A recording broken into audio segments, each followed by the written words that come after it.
Boa noite, boa noite.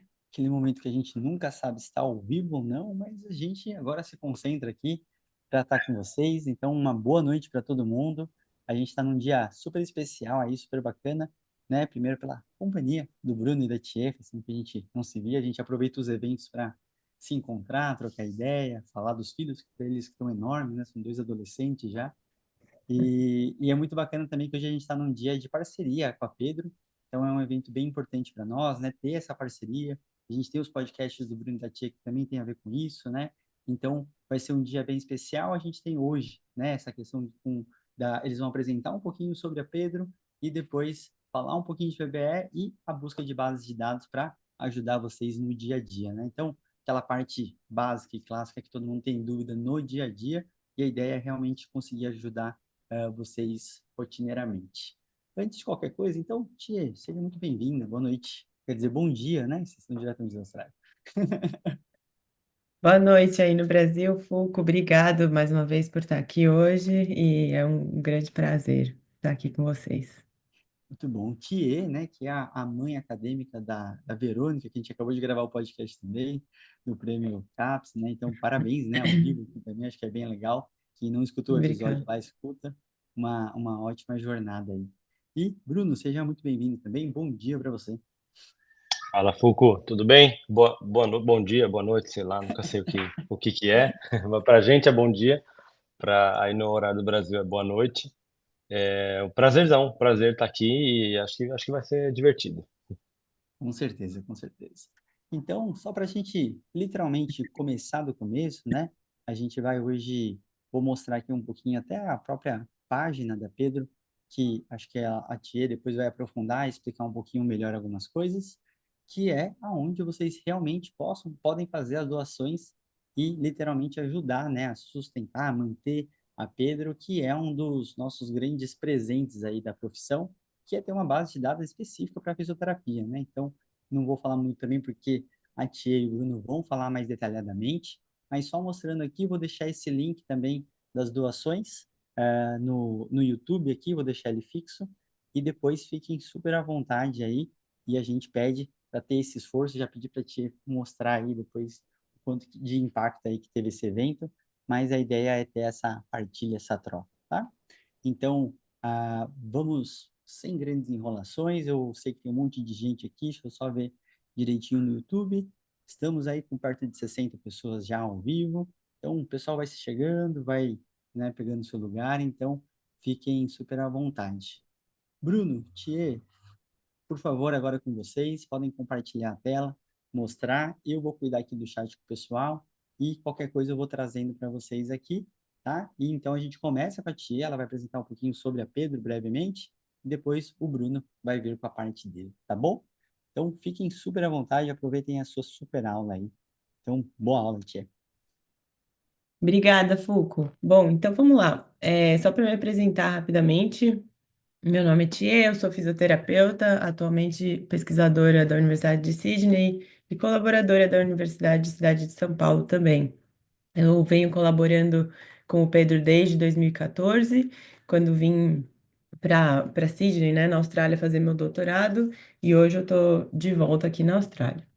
Então, eu e o Bruno, que, né, para quem não sabe aqui ainda, que é meu marido, somos também co-líderes do satélite do Pedro Brasil, junto com o Léo e com a Lu e com a Verônica, que também nos auxiliam, nessa jornada do Pedro Brasil. Então, ao longo dessa nossa experiência com o Pedro, né, a gente começou trabalhando no Pedro enquanto a gente estava fazendo nosso doutorado, eu e o Bruno, a gente também teve essa grande oportunidade de entrar para o time do Fisio em Ortopedia, né, que é um grande prazer para a gente. E a gente fica muito feliz em ver o quanto que o Fisio em Ortopedia abraça essa causa de tentar reduzir essa lacuna que existe entre evidência científica e prática clínica. Então, atualmente, eu e o Bruno, a gente participa de algumas aulas do Fisiortopedia, né, de algumas disciplinas que são entregues, mas a gente também, nós somos os hosts do podcast Physio Frontiers, que é um podcast do Fisiortopedia em parceria com a Base de Dados Pedro, onde a gente tenta trazer fisioterapeutas ao redor do mundo para virem contar um pouco da história deles para a gente. Então, essa é a nossa ligação Pedro Físio e Ortopedia. E aí, só para lembrar que todo o dinheiro arrecadado com esse podcast é doado para o satélite do Pedro Brasil, e isso ajuda, então, a gente a manter os serviços que a gente faz com o satélite do Pedro no Brasil. Então, hoje e amanhã, a ideia é bater um papo sobre o Pedro, falar um pouco sobre prática baseada em evidência, contar um pouco sobre o que o Pedro oferece e também o que a prática baseada em evidência vem fazendo na nossa profissão, né? Como que ela vem evoluindo na nossa profissão. Então, hoje, eu e o Bruno vamos falar com vocês e amanhã a gente tem os nossos super-heróis da fisioterapia, Léo e Lu. Então, acho que vão ser 2 dias bem legais. E aí, então, eu gostaria só, antes de começar, agradecer imensamente ao Fisiortopedia por promover esse evento e apoiar mais uma vez o Pedro, né? Ele vem apoiando há tanto tempo. Como muitos de vocês devem saber, o Pedro é uma organização sem fins lucrativos e, portanto, ele é sustentado inteiramente por doações, principalmente vindas de associações de fisioterapia ao redor do mundo, mas também por organizações como o Fisiortopedia, né? E além de um trabalho voluntário que acontece com pessoas ao redor do mundo inteiro. Então, a base de dados se mantém através de doações e trabalho voluntário, basicamente. Esses 2 dias de evento têm como objetivo disseminar informação sobre prática baseada em evidência, principalmente, mas também divulgar os recursos que o Pedro oferece, que às vezes, com a correria do dia a dia, a gente acaba não sabendo, né, ou não tendo essa informação, mas também buscar interessados em ajudar a manter a base de dados viva, e acho que além disso, o mais importante é manter ela gratuita, como ela é. Né? Então, como o Foucault falou, acho que nós somos uma das únicas profissões que temos uma base de dados específica na nossa área, né? E a gente, enfim, gostaria muito de conseguir mantê-la por mais e mais anos. Esse ano o Pedro completa 25 anos, né? Então é um marco bem importante para a gente. E, quer dizer, o ano passado completou 25 anos, esse ano já são 26 anos.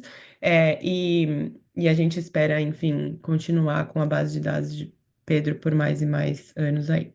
Então, muito obrigada, Fisiortopedia, e o Foucault está aqui representando hoje, então, brigadão, Foucault. E obrigado a todos aqui presentes também hoje. Então, vamos lá. Eu achei que a gente podia começar fazendo uma pequena viagem no tempo, então, imaginando que nós estamos lá em 1999, eu ainda sonhava em ser bailarina, mas se você fosse um fisioterapeuta nessa época, ou se você é um fisioterapeuta que viveu essa época e está aqui assistindo hoje, né? É, eu imagino que deva ter sido bem complicado tentar se atualizar em relação ao que vinha sendo publicado de evidência, né? Com a quantidade de publicação cada vez maior. É, e aí você provavelmente desejaria que existisse algum recurso para te ajudar nesse sentido. E aqui, essa foi o marco da onde começou a base de dados Pedro, né? Então, 1999.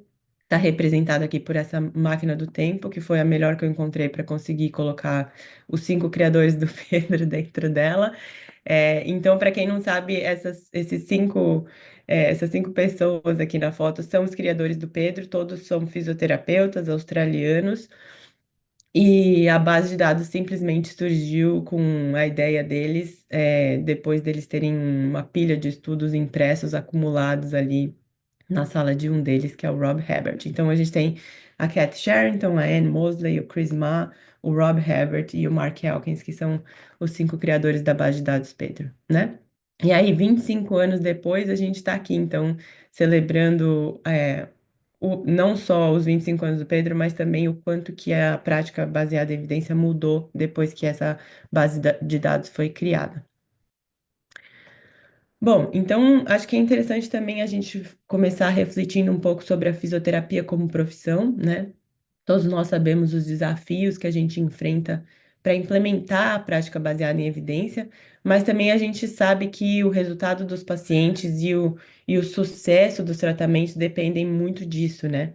Então, com o objetivo de apoiar a prática clínica da fisioterapia, o Pedro oferece uma variedade de recursos que são muito valiosos e que ajudam no dia a dia a prática dos fisioterapeutas ao redor do mundo inteiro.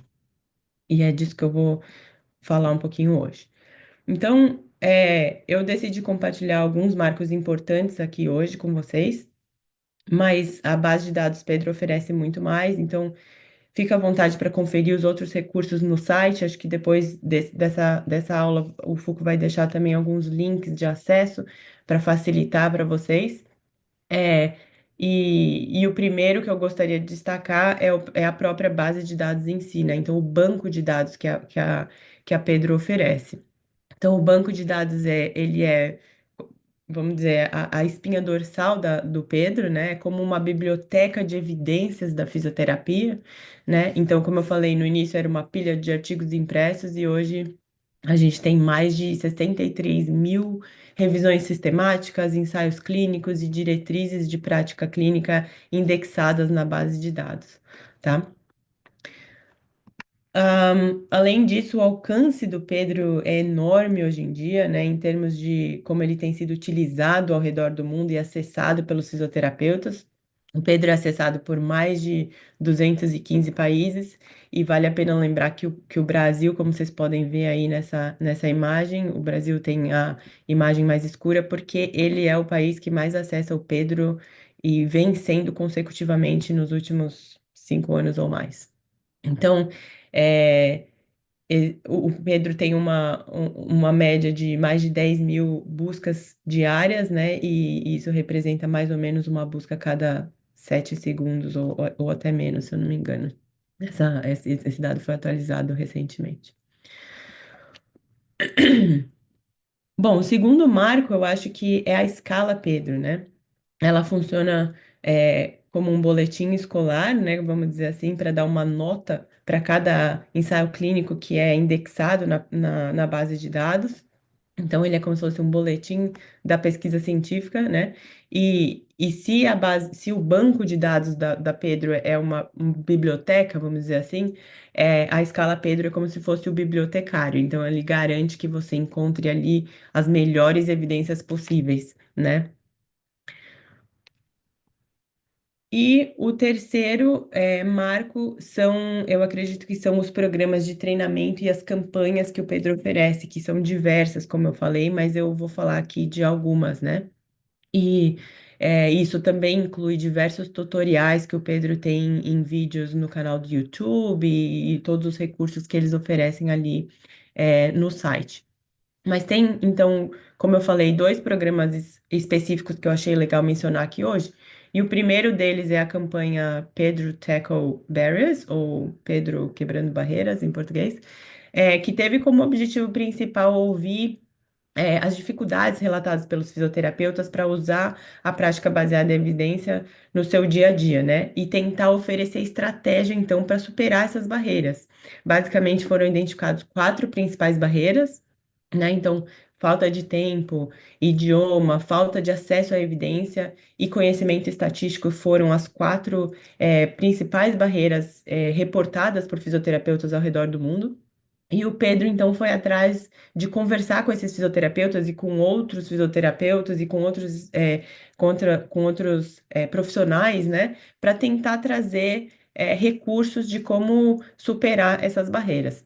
Todos esses recursos estão disponíveis no site. Temos também vários vídeos de YouTube discutindo sobre isso, e, né, então, trazendo estratégias de como você pode lidar melhor com essas barreiras. Então, se você tem interesse, corre lá e dá uma olhada depois nesse assunto mais especificamente.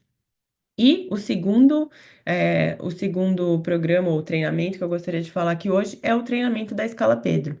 Então, o treinamento da escala Pedro está disponível também para qualquer pessoa que deseja fazer, é público, está disponível no site.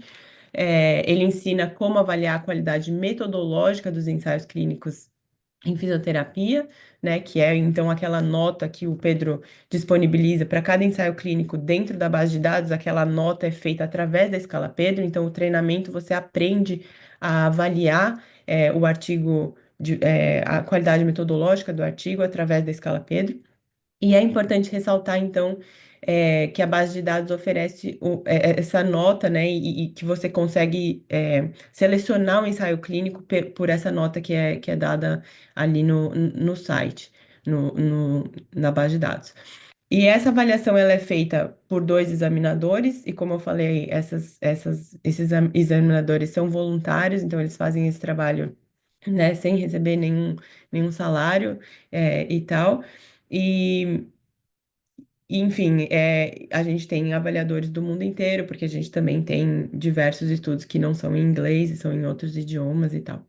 Então, acho que vale a pena mencionar aqui também que se você tem interesse em ser um voluntário examinador do PED, se você gostaria de aprender sobre qualidade metodológica, mas também auxiliar ou colaborar com a base de dados, basta você fazer o treinamento da Escala Pedro e aí eu acho que você vai, além de ganhar, adquirir conhecimento, né, sobre qualidade metodológica, você também se capacita, em caso que você queira ajudar, contribuir ou ser voluntário da base de dados, né?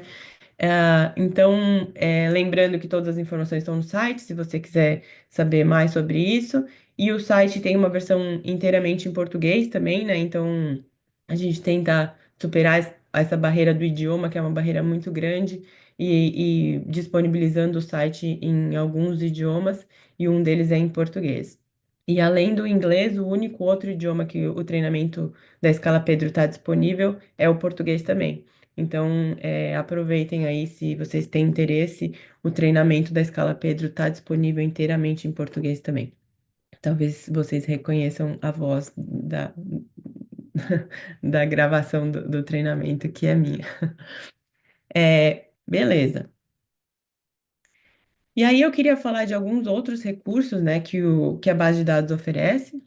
Então, a gente tem o Journal Club também. O Journal Club foi lançado em 2020. Tem sido um grande sucesso para gerar discussões sobre as pesquisas mais recentes em determinadas áreas da fisioterapia. E esses estudos, o que eles fazem, eles pegam estudos importantes, né, que abordam lacunas relevantes é, na área da fisioterapia, e a partir deles, então, são promovidas discussões sobre como a gente pode aplicar os achados desse estudo na prática clínica para melhorar o cuidado do paciente, enfim. E aí, também, outro recurso que é público, basta se inscrever e você pode participar. Beleza. Então, como eu falei no começo, né, o Pedro, ele vem transformando a fisioterapia, a profissão da fisioterapia e impactando a prática da fisioterapia ao redor do mundo inteiro. E eu acho que eu gostaria de trazer alguns exemplos de como isso tem acontecido ao longo dos anos, né? Então, acho que o primeiro grande exemplo disso é destacar a internacionalização da base de dados, né? Como eu mencionei um pouco antes, o Pedro hoje fala 17 idiomas diferentes. Isso significa que fisioterapeutas de todas as partes do mundo podem acessar recursos que são baseados em evidência na sua língua nativa, né? E isso às vezes parece meio trivial, mas a gente vale lembrar que idioma, então, como eu reportei antes, é uma das maiores barreiras para acessar e utilizar a prática baseada em evidência. Então, acho que esse é um feito enorme aí da base de dados, né?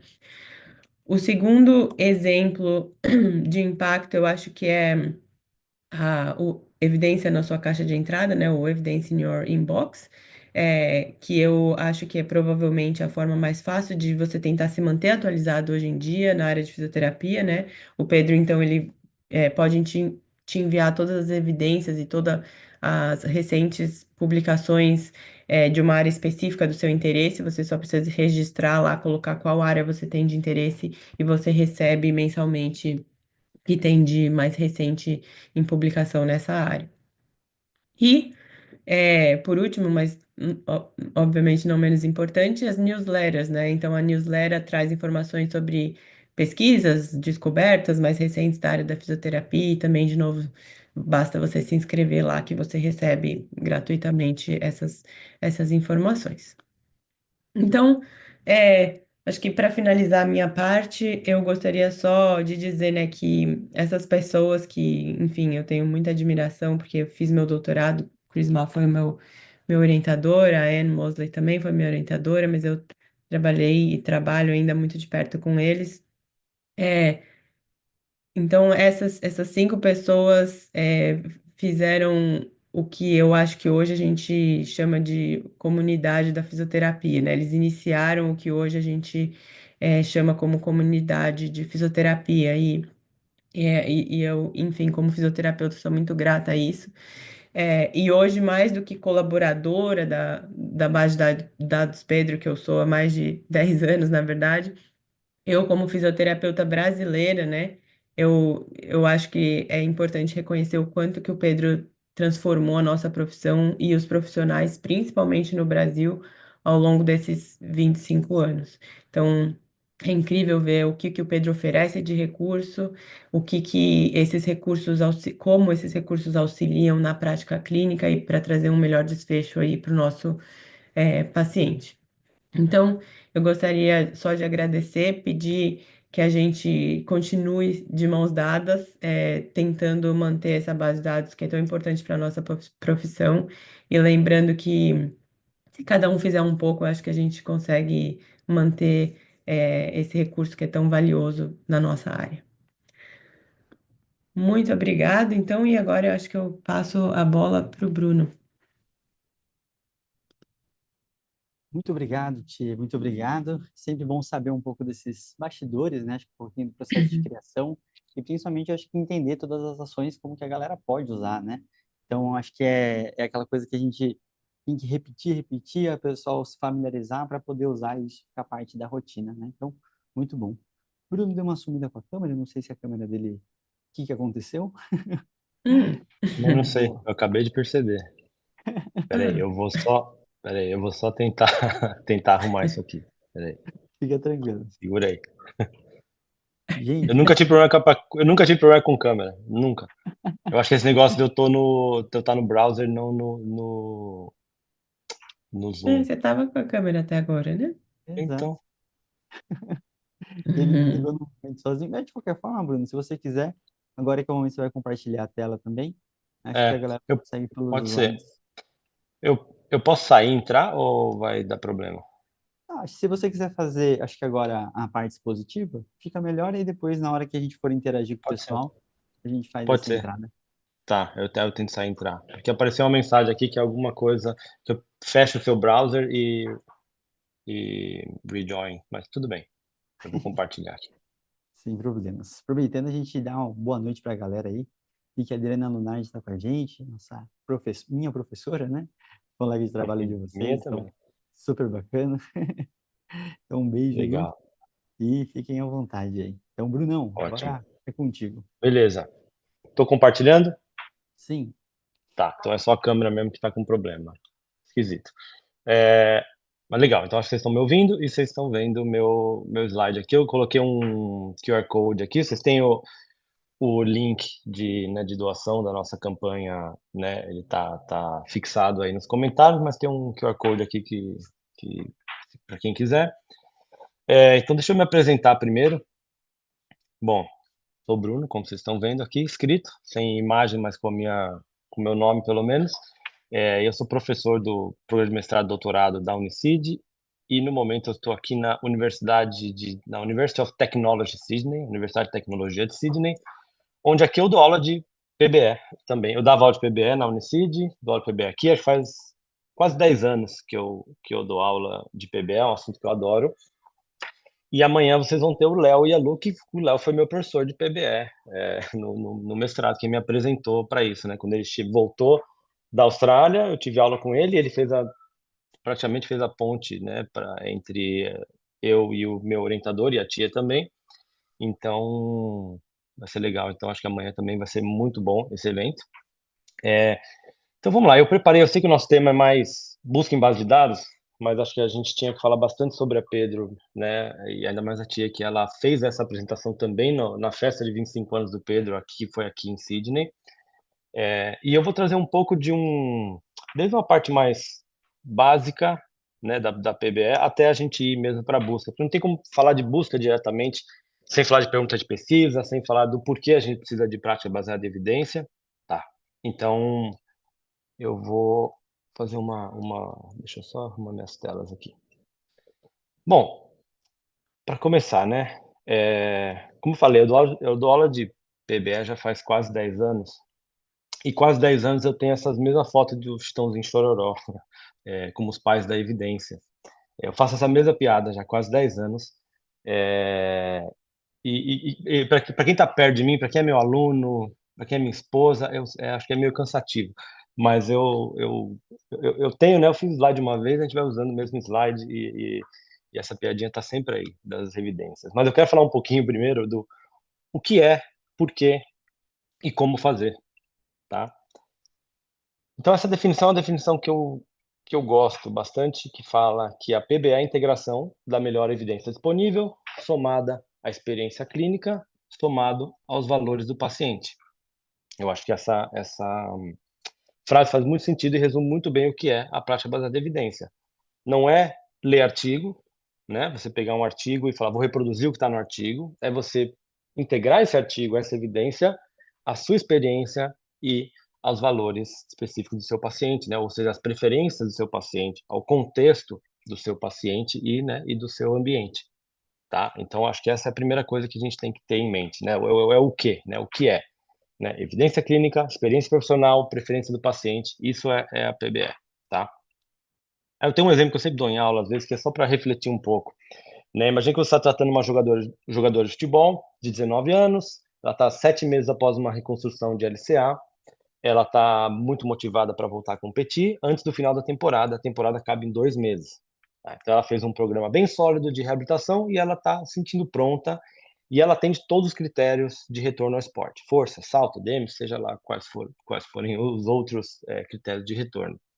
Quando a gente vai olhar para a evidência, parece estar bem claro que voltar ao esporte antes de 9 meses aumenta o risco de uma nova lesão, mas atletas que atendem aos critérios de força, função, reduzem esse risco. E o medo está associado à reincidência de lesão. Aí eu vou fazer um cenário aqui de um fisioterapeuta muito experiente e a experiência dele diz, né, minha experiência me fala, se ela não confia no joelho, ela não está pronta. E a preferência do paciente, ela diz que ela está pronta, mas quando ela é questionada um pouquinho mais profundamente, ela admite que ainda fica nervosa quando aterriza com força.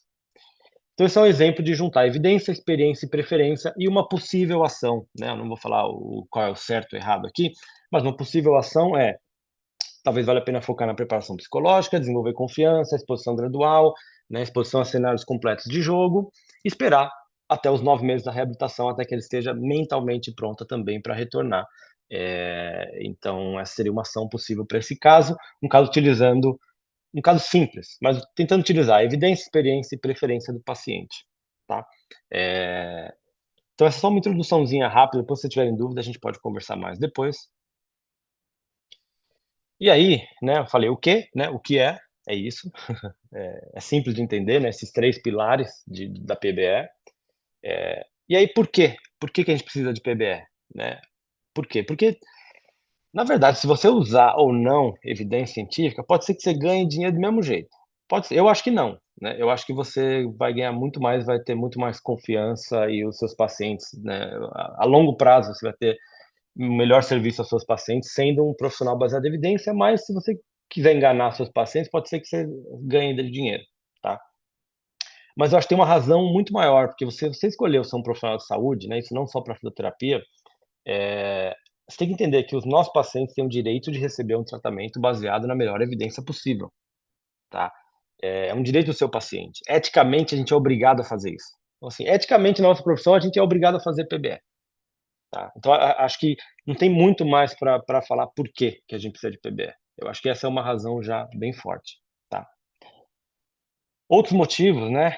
Eu acho que ter um treinamento, né, de prática baseada em evidência, um treinamento forte e treinamento é repetição, né? Como a maioria de vocês sabem. Então, talvez vocês já ouviram isso de outra pessoa e talvez já ouviram isso, né, por mim.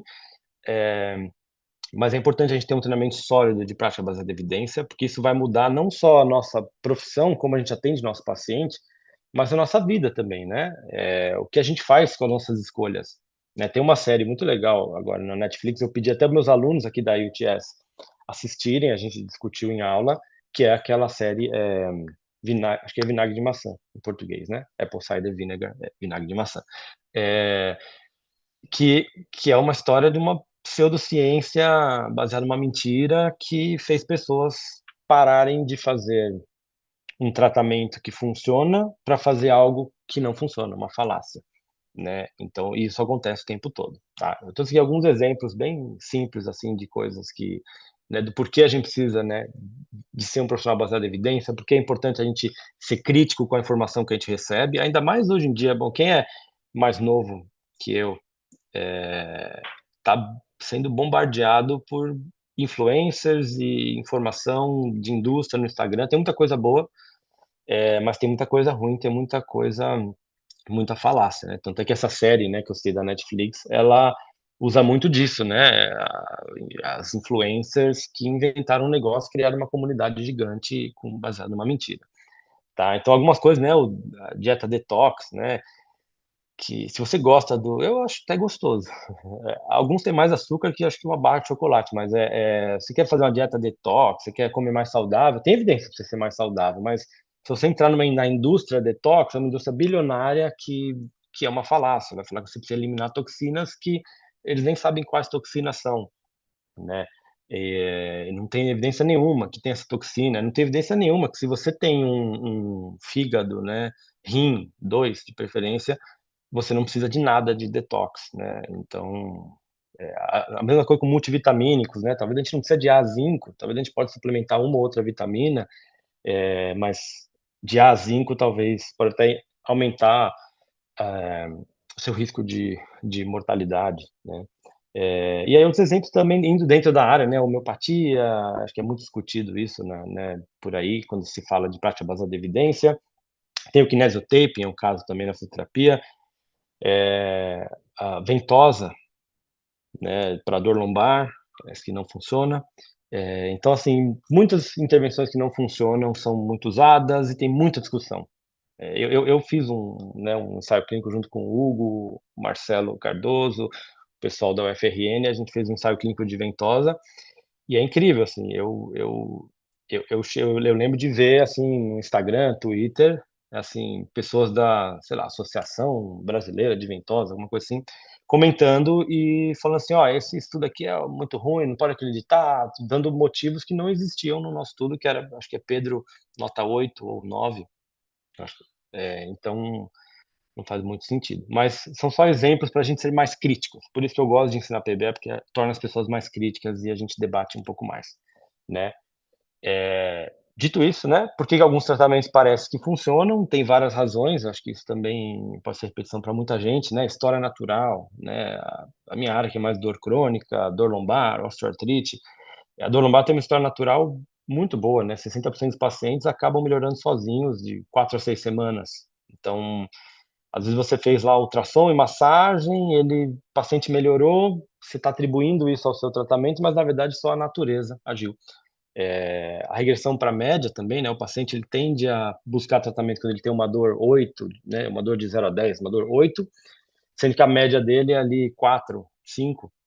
Então, essa dor com o tempo tende a ficar mais próxima da média dele. Então, qualquer intervenção que você fizer num episódio, né, de dor severa, tende a melhorar também. O efeito placebo, que acho que isso é muito discutido, né, na literatura, ele está em todo lugar. O tal do paciente bonzinho, que ele não vai te falar que ele não melhorou, ele só vai procurar outra clínica, outro profissional, porque ele não quer se constranger, né, bater de frente com você, só vai falar: "Ah, tô ótimo, aliás, 2 sessões já me resolveu, tchau". Vai lá e vai fazer outra coisa. Tem esse tal do Hawthorne Effect, que é o efeito de ser observado. Então, quando você é observado, talvez você muda né, a sua postura, você muda o que você está fazendo, né? Além disso, as falácias de causalidade, né? O famoso depois disso, logo por causa disso, né? Você faz alguma coisa e você atribui o resultado à última coisa que você fez. Talvez não a um conjunto de fatores, ou você atribui apenas a uma correlação, ou às vezes ao acaso, você, na verdade, atribui a algum tratamento, tá? Isso acontece muito. Sem falar dos vieses do profissional, né? O viés de memória, viés de confirmação, né, do profissional só se lembrar, né, buscar correlações onde não existem, ilusão de controle. Então tem muita coisa aqui, né, que faz tanto um paciente melhorar com um tratamento, às vezes, que não é baseado em evidência, e que faz um profissional se apaixonar por uma terapia também que não é baseada em evidência. tá? Então, acho que isso é interessante de citar aqui, porque eu gosto dessa parte de fazer as pessoas ficarem um pouco mais críticas. Então, algumas pessoas ficam bravas, mas tudo bem. Eu acho que a gente tem que ser mais crítico e não tem problema nenhum, né? Se você tem uma expertise, um conhecimento, uma terapia que depois se mostrou não ser eficaz, você pode adaptar, você pode se atualizar. Eu acho que é algo complexo e interessante, tá bom? De novo, link para doações, tá? E mais uma piadinha para vocês com os reis da evidência. E agora entrar, né? Falei, o que é parte baseada em evidência? Por que a gente precisa? Né? Eu vou entrar daqui a pouco no como fazer, mas antes de entender como fazer, uma pincelada rápida aqui no que é a evidência, né? Afinal de contas, a gente vai consumir ela, né? A evidência não é só Chitãozinho, Chororó. Eu gosto dessa pirâmide aqui, ela não é muito a oficial de PBE, mas ela é legal porque ela mostra uma linha, né? Que cada camada aqui da pirâmide é um tipo de estudo, e quanto mais alto, mais forte a evidência, quer dizer que tem menor erro. Quanto mais baixo, tem maior erro. Tá? Esse é o problema de um relato de caso. Ele pode ter muito erro ali, pode ter muito viés. Tá? Então, obviamente que o relato de caso, ou um relato de vários casos, talvez os primeiros casos de coronavírus do mundo, talvez ele foi bem importante, né? Depois talvez ele não foi, ou uma condição rara, né? Tem condições neurodegenerativas que existem pouquíssimos casos no mundo, a prevalência é de 2%, 1% na população mundial, 0,5%. Então, se tem um relato de caso, ou até uma série de casos, talvez é a melhor evidência disponível para essa condição, tá? Mas não vem falar que um relato de caso é importante para dor lombar, por exemplo, que você tem um monte de evidência, tá? Então, a gente tem que ir subindo até a gente chega nos famosos, né, os estudos controlados aleatorizados, ou estudos randomizados controlados, é a mesma coisa, ou ensaios clínicos, tá? É tudo sinônimo, tá? É um estudo onde você tem dois grupos, você randomiza os pacientes, ou seja, você faz um sorteio ali para quem vai para cada lado, avalia eles antes de dar uma intervenção, para um grupo você dá uma intervenção, para outro você dá um placebo, ou você dá uma outra intervenção que você quer testar, depois você testa, né, para ver se funcionou ou não, tá? Então esses são os estudos controlados aleatorizados. E aí a gente tem revisão sistemática e meta-análise, né? Revisão sistemática é basicamente você pegar todos os estudos randomizados controlados, né, no mundo sobre um assunto e juntar eles numa só análise, que é a tal da meta-análise, tá? Você pode fazer revisão sistemática de estudos coorte, de estudos de caso controle, entre outros, mas eu vou focar hoje aqui em intervenção, tá? Então a gente pode, talvez em outro momento, discutir um pouco sobre prognóstico, diagnóstico, fatores de risco, né, incidência, são todas informações relevantes para a prática clínica, né? Mas onde eu vou focar hoje é estudos controlados aleatorizados e revisões temáticas, que são talvez que é a melhor evidência possível para intervenções, tá? Para você saber se alguma coisa funciona ou não. Essa aqui ficou até meio desfocado, mas talvez é a nova releitura dessa pirâmide da evidência, tá? Aonde você tem todos os desenhos de estudo e depois você tem uma lupa mostrando que a revisão sistemática, ela coloca uma lupa sobre, né, esses estudos, esse assunto, tá? Não necessariamente a revisão sistemática vai ser o nível A de evidência, ela vai dar uma lupa no que tem disponível na literatura, tá? Então, eu acho que revisão sistemática é o caminho para começar. Eu acho que se você tem uma pergunta de pesquisa, eu acho que procurar uma revisão sistemática recente é uma boa ideia.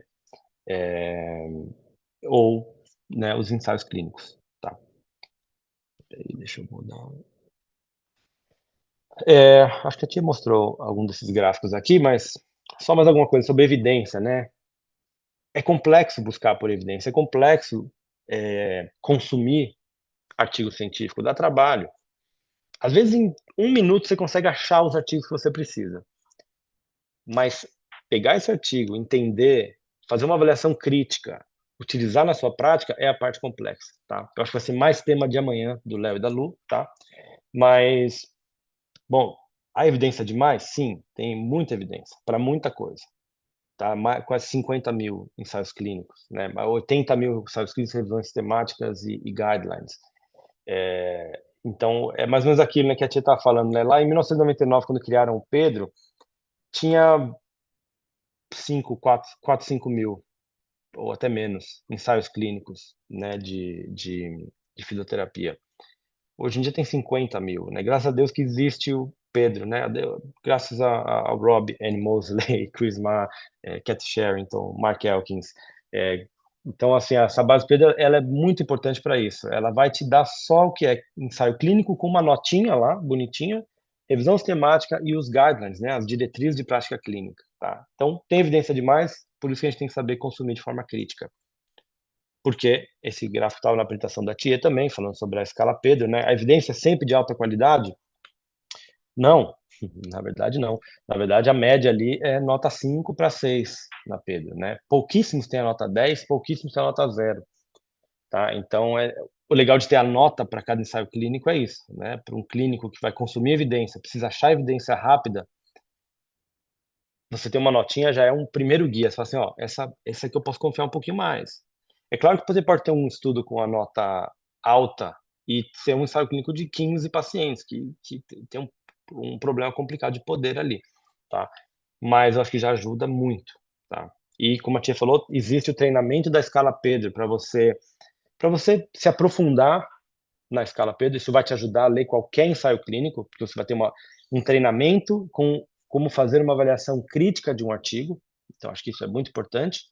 E também vai te abrir uma oportunidade de virar um voluntário no Pedro.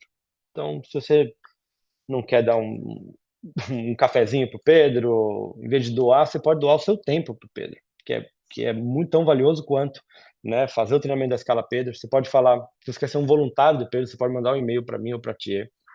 A gente consegue liberar um acesso para vocês treinar para fazer avaliação de artigos para a base Pedro, e aí você vira um voluntário do Pedro, você vira parte da base de dados Pedro. Foi assim que eu comecei, na verdade, 10 anos, 11 anos atrás, né? Eu comecei fazendo avaliação de qualidade em ensaios clínicos. Depois que eu fiz ali algumas, eu comecei a trabalhar mesmo na base Pedro, enquanto eu fazia meu doutorado.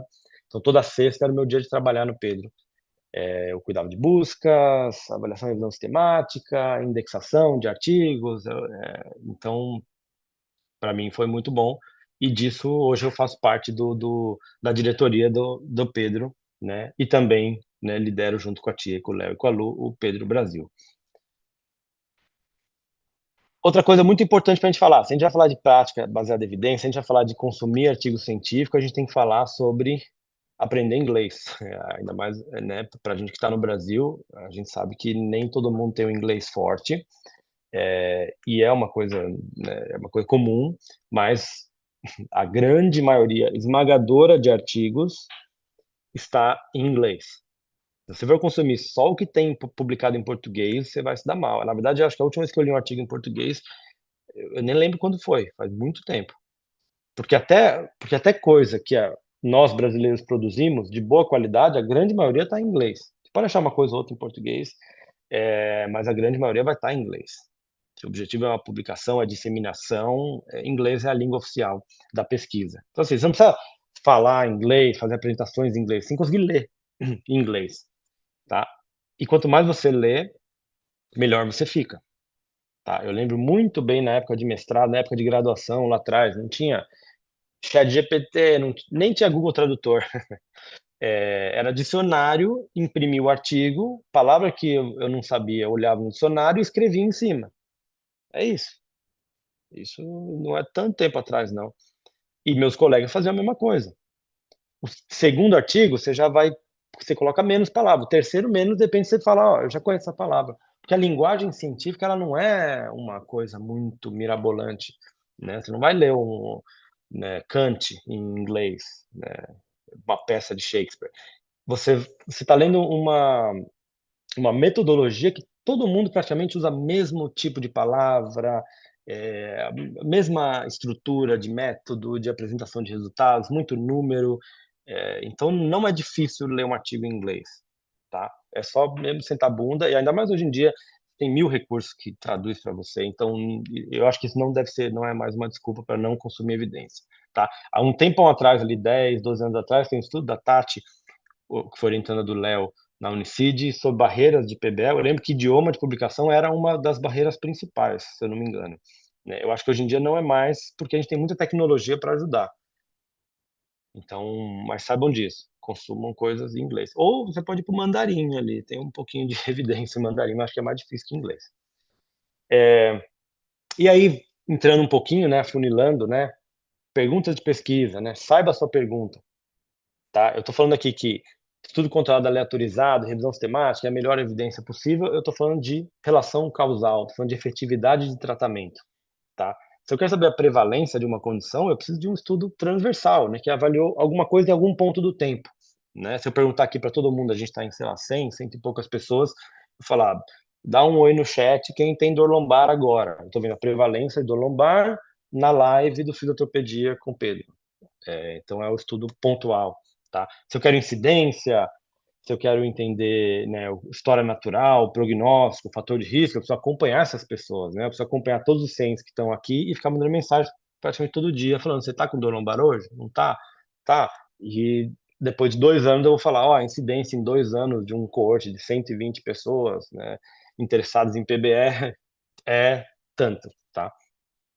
Mas quando a gente está falando de efetividade de tratamento, se funciona, se não funciona, a gente vai para o estudo controlado aleatorizado, ou ensaios clínicos, e revisões temáticas, tá? Então a gente vai responder muito bem uma pergunta sobre efetividade de um determinado tratamento, tá? Esses 2 estudos são a base da PBE, e ele tem que ser consumido, né, rotineiramente pelos clínicos, tá? Eu acho que eu já expliquei mais ou menos ali, né, o que é um estudo controlado aleatorizado. Acho que o grande diferencial desse tipo de estudo é a randomização, que não é algo difícil de fazer na prática, e é a coisa mais importante do ensaio clínico, porque vai garantir que os 2 grupos são comparáveis, né? Eu vou dividir essa população em 2, de uma forma aleatória, onde eu vou ter a mesma quantidade de pessoas com boa história natural dos 2 lados, com uma história natural ruim dos 2 lados, gordinhos e magrinhos dos 2 lados, balanceados, que é um pouquinho mais velho, um pouquinho mais novo, vai estar balanceado dos 2 lados, e aí quanto maior a minha amostra, melhor isso vai ser, tá? A revisão sistemática, para quem não ainda tem dúvidas, é basicamente um apanhado de tudo que tem, né, de todos os estudos controlados aleatorizados, no caso. Você junta todos, você faz uma análise estatística que é chamada de meta-análise, e aí você tem um resultado final, né? Você vai falar assim, o Pilates funciona para dor lombar, você vai juntar todos os ensaios clínicos, e aí você vai ter meio que uma resposta final. Fala, Pilates melhora mais ou menos ali 2 pontos em média, numa escala de 0 a 10, para pessoas com dor lombar, tá? Então a meta-análise ela é muito poderosa porque ela junta vários dados de vários estudos. Então tem o estudo da China, o estudo no Brasil, o estudo nos Estados Unidos, o estudo feito na Europa. Você vai ter, na verdade, um apanhado de toda a evidência disponível. Certo? Deixa eu tomar uma aguinha. Ó, eu bati o olho aqui no chat, que eu gosto de não parecer que eu estou falando sozinho. Estou vendo perguntas aqui, né? Gabriel falou que incrível, não sabia que a gente podia contribuir voluntariamente. Pode.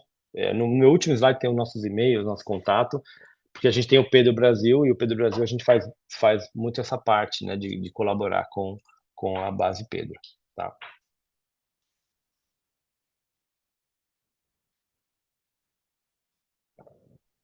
E agora a gente vai entrando mesmo no como, né? Como fazer PBE, como encontrar evidência, tá? Até agora foi meio que uma introduçãozinha geral, né? Mas como a gente faz PBE, tá? Acho que esses 5 passos são muito utilizados para explicar como fazer PBE, e eu gosto muito deles, acho que funciona muito bem. Tem que começar com uma pergunta, né? Se você não tem uma pergunta, é difícil você buscar alguma coisa, tá? É aquilo, se você não tem uma dúvida, se você não tem um questionamento, se você não tem algo que te intriga, aí é difícil, aí qualquer terapia vai te funcionar, né? Você vai fazer qualquer terapia não baseada em evidência, você vai ouvir de um expert ou no TikTok. Então, tem que ter uma pergunta. Você fala assim, ó, esse tal de dry needling que a galera tá fazendo, será que funciona? Pode ser uma pergunta, né? Então, você tem que ter uma pergunta, mas a pergunta tem que ser meio estruturada, tá? É o meu próximo slide. E aí você vai buscar. Depois que você buscou, não adianta só buscar, achei o artigo, é isso, vou fazer. Não, você tem que fazer uma avaliação crítica do artigo, por isso que dá trabalho. Perguntar e buscar não dá trabalho quase nenhum. Fazer uma avaliação crítica, interpretar e aplicar é a parte que eu acho que dá trabalho, tá? Que a gente tem que ser muito bem treinado nisso, tá? E por último, a gente vai avaliar nosso paciente, porque é o produto final, né? A gente quer ver o paciente melhorando, tá? Então, voltando para a pergunta, a gente tem que ter uma pergunta bem feita. Não é só, eu falei dry needling, né? O dry needling funciona? Mas peraí, mas funciona para quem? Funciona quando? Funciona para quê? Tá comparado com o quê? É comparado com nada? Comparado com, sei lá, acupuntura? Então, a nossa pergunta tem que ser bem feita e eu acho que o melhor jeito é o pico. Existem variações, tem o picotes, picos, mas eu acho que pico é o básico para a gente fazer uma pergunta relevante, uma pergunta clínica, é o que a gente fala, né? Pergunta clínica é uma pergunta que veio da sua prática clínica, tá? Então vamos lá. Pico, paciente, né, ou a sua população, intervenção, a comparação e o O é de outcome, né, que é o seu desfecho clínico, né? Todas as outras letrinhas dá certinho quando vai português, mas o O não. Então lembra que é o outcome, o desfecho. Geralmente para buscar, você foca no paciente na intervenção, você já vai ter uma noção ali. A não ser que tenha muito resultado, você pode adicionar talvez o desfecho, alguma coisa assim, tá? Geralmente eu vou paciente intervenção ou eu adiciono o desfecho, tá? Dificilmente eu ponho a comparação, porque às vezes é difícil de você achar exatamente, né? Mas a sua pergunta, você precisa formular ela bonitinha, né? Então, por exemplo, vou voltar no exemplo do dry needling, sei lá. Em pacientes com dor cervical, tá? Meus pacientes, pessoas com dor cervical crônica, o dry needling, a minha intervenção, né? O meu I, comparado com nada, pode ser nada, pode ser comparado com acupuntura, melhora a dor nesses pacientes, né? Talvez é uma pergunta que vai fazer sentido.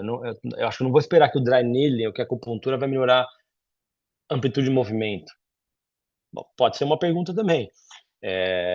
Tá? Então é mais ou menos assim que a gente formula. Se você tiver dúvida, você escreve assim, P, põe a população, I, né? C, O, e escreve o que você quer, depois você monta a sua perguntinha e aí você vai para a base de dados. Então, primeiro passo, ter uma pergunta clínica, tá?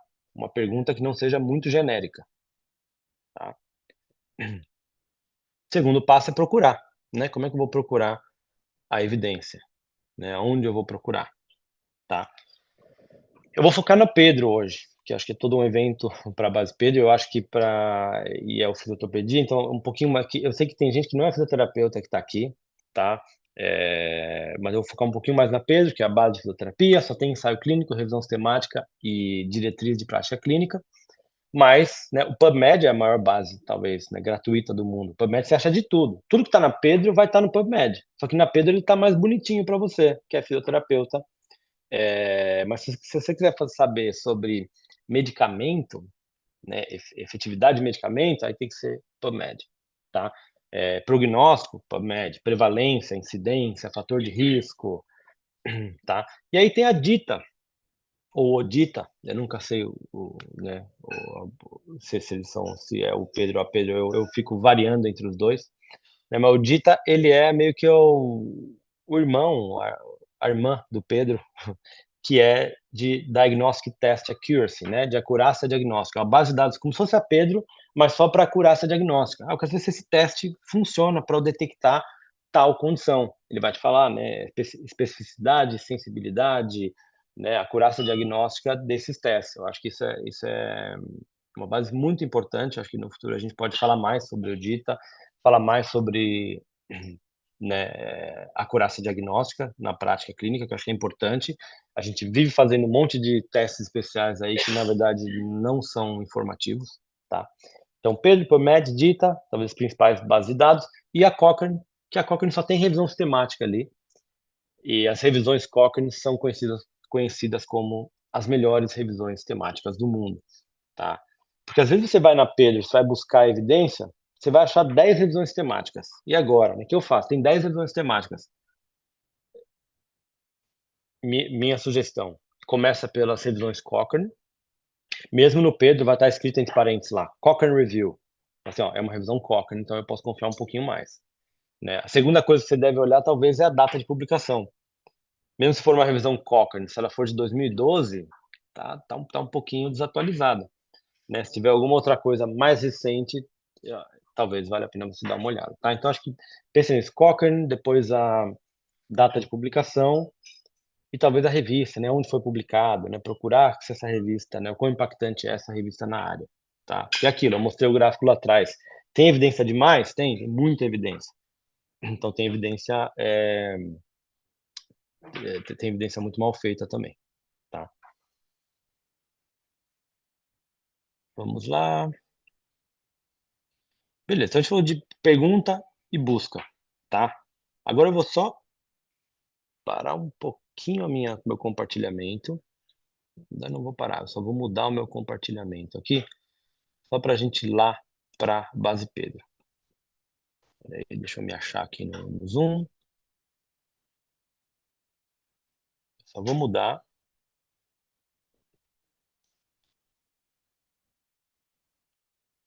Beleza, acho que agora vocês estão vendo o meu navegador, certo?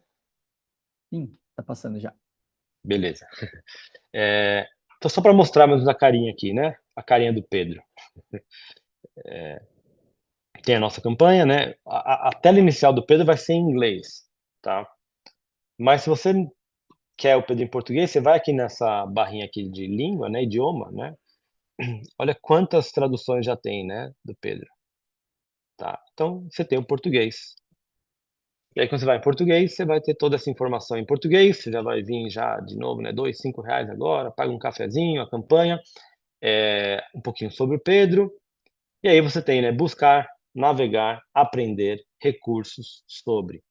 Tem muita coisa legal aqui nesse site, tá? Tem sobre o Pedro, o que que é, já com links, tá? Tem algo que é a busca do consumidor, que é algo que a gente está melhorando isso agora, que é, na verdade, o seu paciente buscar evidência. Olha que coisa legal. Seu paciente vai lá, busca evidência e ele chega para você com o artiguinho e fala assim: ó, meu amigo, esse negócio que está fazendo não funciona não, hein? Eu vi nessa base aqui de consumidor. Então isso é ótimo, né? Quando a gente fala de saúde baseada em valor e tal, é interessante. Então vamos lá. Antes de eu ir para a busca, aqui no recursos, opa, aí, na parte de recursos, tem algo bem legal. Tem tudo sobre a escala Pedro, tem, né, links, né, tem a newsletter do Pedro, e tem no aprender, tem uma parte muito legal que eu vou botar o link para vocês depois, que é essa parte de ajuda na sessão de busca. Então hoje eu vou fazer um tour rapidinho, a gente nem tem tanto tempo, é mais uma coisa para apresentar para quem não conhece, né? Mas nessa página aqui, eu jogo para vocês aí no YouTube, tem tudo sobre a busca. Ó. Antes de começar, tem um vídeo, como montar a pergunta clínica no formato Pico. Basicamente o que eu falei aqui. Visão geral, né? Como fazer uma busca simples, como fazer a busca avançada no Pedro, né? Se usa o wildcard, né? Um asterisco, alguma coisa, né? A gente usa o arroba também na Pedro. Combinando os termos de busca, não encontrou o resumo, acessando o texto completo, né? Dicas para conseguir o texto completo, né? Como selecionar os artigos, exportar os artigos. Então é uma parte muito rico esse site do Pedro. Se você tiver tempo e ficar fuçando, você vai achar um monte de recursos interessantes, tá? Aí, deixa eu ir aqui na busca. Quando você clica em, tirei do português, aí vamos botar no português, buscar. Tá. Quando eu vou na busca, aí essa tela da busca, da página de busca mesmo, ela é em inglês, tá? Mas o que tem aqui é um vocabulário bem simples, né? Você tem um campo de título e resumo, abstract title, alguma palavra específica que você quer colocar para abstract title, eu vou colocar o cupping aqui, ó, ventosa. Vamos fazer uma busca de ventosa, tá? Então eu vou ler minha pergunta. Vou pensar uma pergunta aqui primeiro. Ventosa, em pacientes com dor lombar, a ventosa funciona quando comparado ao placebo, tá? Para melhora da dor, tá? E aí você tem vários campos aqui que você pode usar ou não, tá? Terapia, como eu já coloquei minha terapia aqui ventosa, eu não acho que ventosa vai estar em uma das categorias. Eu não sei se vai ser parte né, de outros, né? Então eu vou deixar aqui o ventosa, tá? O cupping. Aí o problema, né? Qual é o problema? Né, eu falei dor lombar. Então eu vou colocar na parte do corpo a região lombar, e o problema eu vou colocar dor, tá? Então, dor lombar, cupping, que é ventosa em inglês, tá? Tem que colocar os termos em inglês. Não sabe? Google Tradutor, o Chat GPT vai te ajudar. E aí eu posso olhar aqui na disciplina, né? Área musculoesquelética, ortopedia, mas talvez eu nem vou usar. E você pode selecionar o método, né? Guideline, revisão sistemática ou ensaio clínico. Eu posso deixar aberto se eu quiser ver de tudo, tá? Eu vou colocar talvez ensaio clínico, só para a gente ter uma visão geral de ensaio clínico. Se você sabe o nome de um autor, está procurando alguma coisa específica, você pode colocar aqui, ou alguma coisa só no título, tá? Você pode buscar pela evidência mais recente, tá? Tem esse Published Since, você pode colocar desde 2020, desde 2015. Você pode querer só consumir os últimos 10 anos, tá? E você pode pôr um score mínimo. Você fala assim, para mim não me interessa nada com um score na escala Pedro menor que 4. Você pode filtrar por isso, tá? Eu vou deixar aberto. E aqui é o número de resultados, tá? Vou colocar 50. Então, ó, eu tenho aqui cupping, dor, lombar, ensaio clínico, tá? Eu posso combinar todos com AND, né? Um e o outro. E aí eu vou buscar. Bom, últimos 10 anos, o que tem de evidência de ventosa, né? Tá aqui, 19 ensaios clínicos. E olha que legal que é o Pedro. Ele vai te dar isso com o maior score na escala Pedro para o menor. Então, às vezes, você nem precisa rolar para vir nesse nota 1 aqui, você pode ignorar ele. Você pode começar pelo nota 10. E aí você lê o seu título e vê o que mais se aproxima da sua pergunta, tá? Então, por exemplo, esse primeiro aqui, ó, eficácia a curto prazo da radiofrequência pulsada, da estimulação por radiofrequência pulsada termal nos acupoints, dor lombar. Isso não é bem ventosa, né? Então, talvez esse não vai servir muito para mim, apesar de ser um nota 10 aqui. Próximo, dry cupping therapy, né? A ventosa dry, seca, sei lá. Não é superior, o título declarativo, não é superior ao sham para melhorar desfechos clínicos em pessoas com dor lombar crônica. Tá? Então, esse talvez se assemelha bastante à minha pergunta. O próximo, efeito do dry cupping em dor e incapacidade na dor lombar persistente, né? Aí tem ventosa pulsada, não sei bem a tradução, e aí tem coisas parecidas, né? Laser associado ao cupping. Então eu tenho aqui a lista de artigos que eu posso consumir. Então esse aqui é o artigo nota 9, né? Por coincidência, não é coincidência, eu selecionei de propósito, porque eu sou um dos autores, esse é um artigo do Hugo, foi o mestrado do Hugo, que hoje eu oriento o doutorado dele. E aí você tem acesso ao resumo. Assim que você seleciona o artigo, você vai acessar o resumo. E aqui tem algumas opções de, o texto completo às vezes está disponível nesses links, né? A Pedro ela não te dá o texto completo, né? O PDF do artigo. Então depende muito. Mas aqui uma coisa legal, né? Aqui da Austrália, todo aluno de graduação tem acesso à biblioteca da universidade. Então, assim, pegar, né, acesso ao PDF não é um problema aqui, não é um problema nos Estados Unidos. Eu sei que no Brasil é um problema, né? Os estudos que a gente já fez de, né, barreiras da prática baseada em evidência sempre mostram que acesso ao produto final, acesso ao artigo completo é sempre uma barreira para consumir, tá?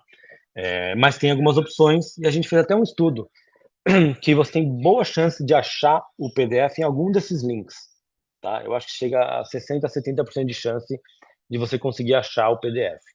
Se você não achar, você tem outros métodos, né? Desde pedir para os autores, pedir para alguém que tem né, um acesso a uma biblioteca ou uma universidade. Então, acho que tem alguns métodos ali, né? Então, esse foi meio que um tour, assim, né? De como buscar na base de dados Pedro, né? Então, se você quiser Vamos fazer um exemplo aqui de yoga. Vamos supor que você quer saber sobre yoga para dor lombar ou yoga para osteoartrite de joelho. Aí eu recomendo, talvez você coloca, né, o yoga como uma palavra principal. Eu acho que em terapia não tem yoga, não tem algo bem relacionado ao yoga. Não sei se entraria em fitness training, não sei se entraria, né, no stretching, mas você pode colocar dor no joelho, que vai englobar a osteoartrite, e testar. Buscar evidência não tem muito, assim, certo e errado. É você tentar, depende se você aperta o botão, tem muita pouca coisa, e você volta, tira um termo, adiciona um termo, né? Você coloca alguns termos e vem 20.000 resultados. É um pouco complicado você filtrar esses 20.000 resultados. Volta, adiciona mais alguma coisa de acordo com a sua pergunta, né? Vai adicionando. Então, por exemplo, eu quero yoga para osteoartrite de joelho, eu já achei um primeiro aqui, ó. Efetividade de yoga não supervisionada online. Opa, gostei. Para dor e função em pessoas com osteoartrite de joelho, um ensaio clínico, tá? Alguns aqui é exercício no geral, aqui é yoga, comparado com educação, com vídeos de educação. Então, você vê que a busca, na verdade, é rápido, né? Deixa eu mudar meu compartilhamento de volta para a aula. É o que eu falei, ter uma pergunta clínica para quem está vendo o paciente, né, para quem é clínico, não é difícil, tá? É rápido até, porque principalmente quando você está vendo o paciente, você tem um paciente hoje e você já trabalhou com yoga, mas você também é um fisioterapeuta, e você tem um paciente com dor lombar, que parece que esse paciente gosta de yoga, ele já falou: "Ó, eu já fiz yoga por muitos anos, mas não tenho conseguido mais fazer por causa dessa minha dor nas costas". E aí você já tem sua pergunta ali, né: "Espera aí, isso aqui yoga funciona para dor lombar? Não pensei nisso antes", né, funciona, vamos lá ver. E aí você pode achar evidência que funciona, assim como qualquer outro exercício. Então, usando a sua experiência de já ter, né, talvez já você ter sido um professor de yoga, o seu paciente gostar, ter experiência com yoga, você começa a adaptar algumas coisas da yoga na sua terapia, tá. Então, é rápido, né, a pergunta e a busca não é difícil, né. Você viu que em 2 minutos eu fiz 2, 3 buscas aqui, tá. E aí os próximos passos eu vou só, né, ir bem rapidinho nos próximos passos, que eu acho que é muito mais o tema de amanhã, e depois a gente deixa um tempo pra gente conversar. Um próximo passo seria a avaliação crítica, né, você se perguntar: "Eu posso acreditar nessa evidência? Achei um estudo aqui com um resultado extraordinário, eu posso acreditar?". Isso é a gente olhar o viés, tá, e entender, estudos com bom delineamento, com uma nota mais alta na escala Pedro, eles vão controlar melhor os confundidores de tratamento e vão responder a pergunta com menos viés, tá. Então a gente tem o Pedro, né, no site ele vai te dar o que você precisa saber sobre viés, então acho que isso é importante, né. O treinamento da escala Pedro vai te dar uma noção muito boa de viés. E aí tem algumas coisas assim, né, sempre confiem de um resultado extraordinário, né. Exercício, por exemplo, exercício para dor lombar, a terapia mais estudada para dor lombar, a melhora é de 1 ou 2 pontos, de 0 a 10. Não é 8, não é um negócio milagroso, tá. Então, se de repente aparece uma terapia, né, tem um estudo que eu li uma vez que era de reiki para dor lombar, e eles acharam um efeito, assim, 4 pontos de 0 a 10, um negócio absurdo, milagroso.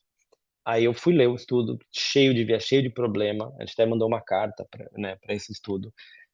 Então isso acontece também, então sempre seja, né, acho que sejam céticos, tá. Aí o próximo passo, aplicação da evidência, né.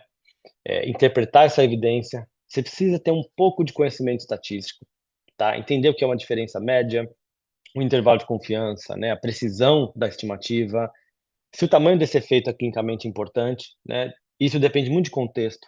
Você pode achar que pilates, funciona para osteoartrite de joelho, funciona em média meio ponto de 0 a 10 comparado com outros exercícios. Será que vale a pena fazer pilates por meio ponto? Vale a pena se eu não tenho experiência em pilates, por exemplo? Vale a pena eu me especializar para oferecer isso ao meu paciente por causa de meio pontinho? Talvez não, tá, a gente pode debater isso, mas talvez não, tá. E aí o contexto muda, né, eu faço muita pesquisa em telesaúde, saúde digital. Se eu fizer um vídeo, né, um vídeo de 2 minutos sobre educação em dor, e eu dar para todos os pacientes de fila de espera do SUS, e eles melhorarem meio ponto, não é clinicamente importante? Eu acho bem importante. Eu fiz um vídeo simples, né, escalonável para todos os pacientes, né, com condições musculoesqueléticas do SUS, e só por causa desse vídeo, 2 minutinhos, eles melhoraram meio ponto. Tá ótimo, eles aprenderam mais sobre a sua dor, eles já desenvolveram uma certa autoeficácia, eu já acho bem relevante, tá? Então, se é importante ou não, você tem que olhar para o seu contexto, olhar para o seu paciente, olhar para, né, para o seu ambiente, tá? E aí, na hora de aplicar, você vai mesclar a evidência com a sua experiência e as preferências, né, com o seu contexto. Isso é a PBE. A PBE só acontece depois que você achou a evidência, você fez a pergunta, quando você vai integrar tudo, tá? Então, assim, eu falei que é a parte mais complexa, porque para você consumir ciência, consumir evidência, você precisa saber um pouquinho de estatística, tá? Então, né, mais uma vez, Chitãozinho. Eu acho que essa é a minha última piada, tá? Para quem tá vendo pela primeira vez, pode dar uma risadinha. Para quem tá vendo pela 10ª vez, vai falar, puta, cara, de novo.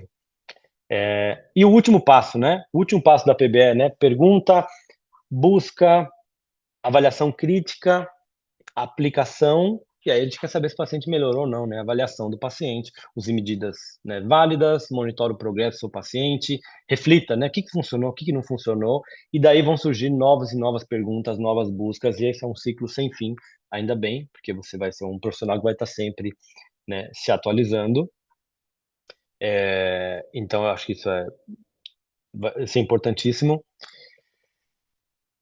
Não esqueçam das evidências e muito obrigado. Tá aqui o nosso e-mail. Acho que esse é o Instagram. Nem eu, nem a tia, a gente é muito influencer. Eu posto uma coisa, depois eu apareço lá depois de um mês. Mas pode seguir, se quiser me procurar por lá também. Acho que é o melhor e-mail, o e-mail mais fácil de contactar a gente. E, bom, muito obrigado, agradecer demais, né, o Fisiotopedia. Acho que é uma parceria muito legal. Eu mandei aqui para vocês o link de um podcast que a gente tem, né? Além do podcast do Fisiotopedia, que é excelente, né? Tem vários os sub-podcasts, e a gente tem um dos sub-podcasts com convidados internacionais. Então, a gente já teve a Anne Mosley falando sobre o Pedro. Recentemente, vai sair ainda, o do Rob Herbert, que também é um dos criadores do Pedro. Foi um podcast só sobre prática baseada em evidência. Acho que bom, tem muito recurso, né? A Fisiotopedia é a melhor, me arrisco a dizer que é a melhor pós-graduação hoje do país da área. Bom, ter esses amigos que são sempre, né, bacanas, querendo ajudar a gente, fazer um evento desse, né, para a gente disseminar o Pedro, porque o Brasil já é o país que mais acessa o Pedro.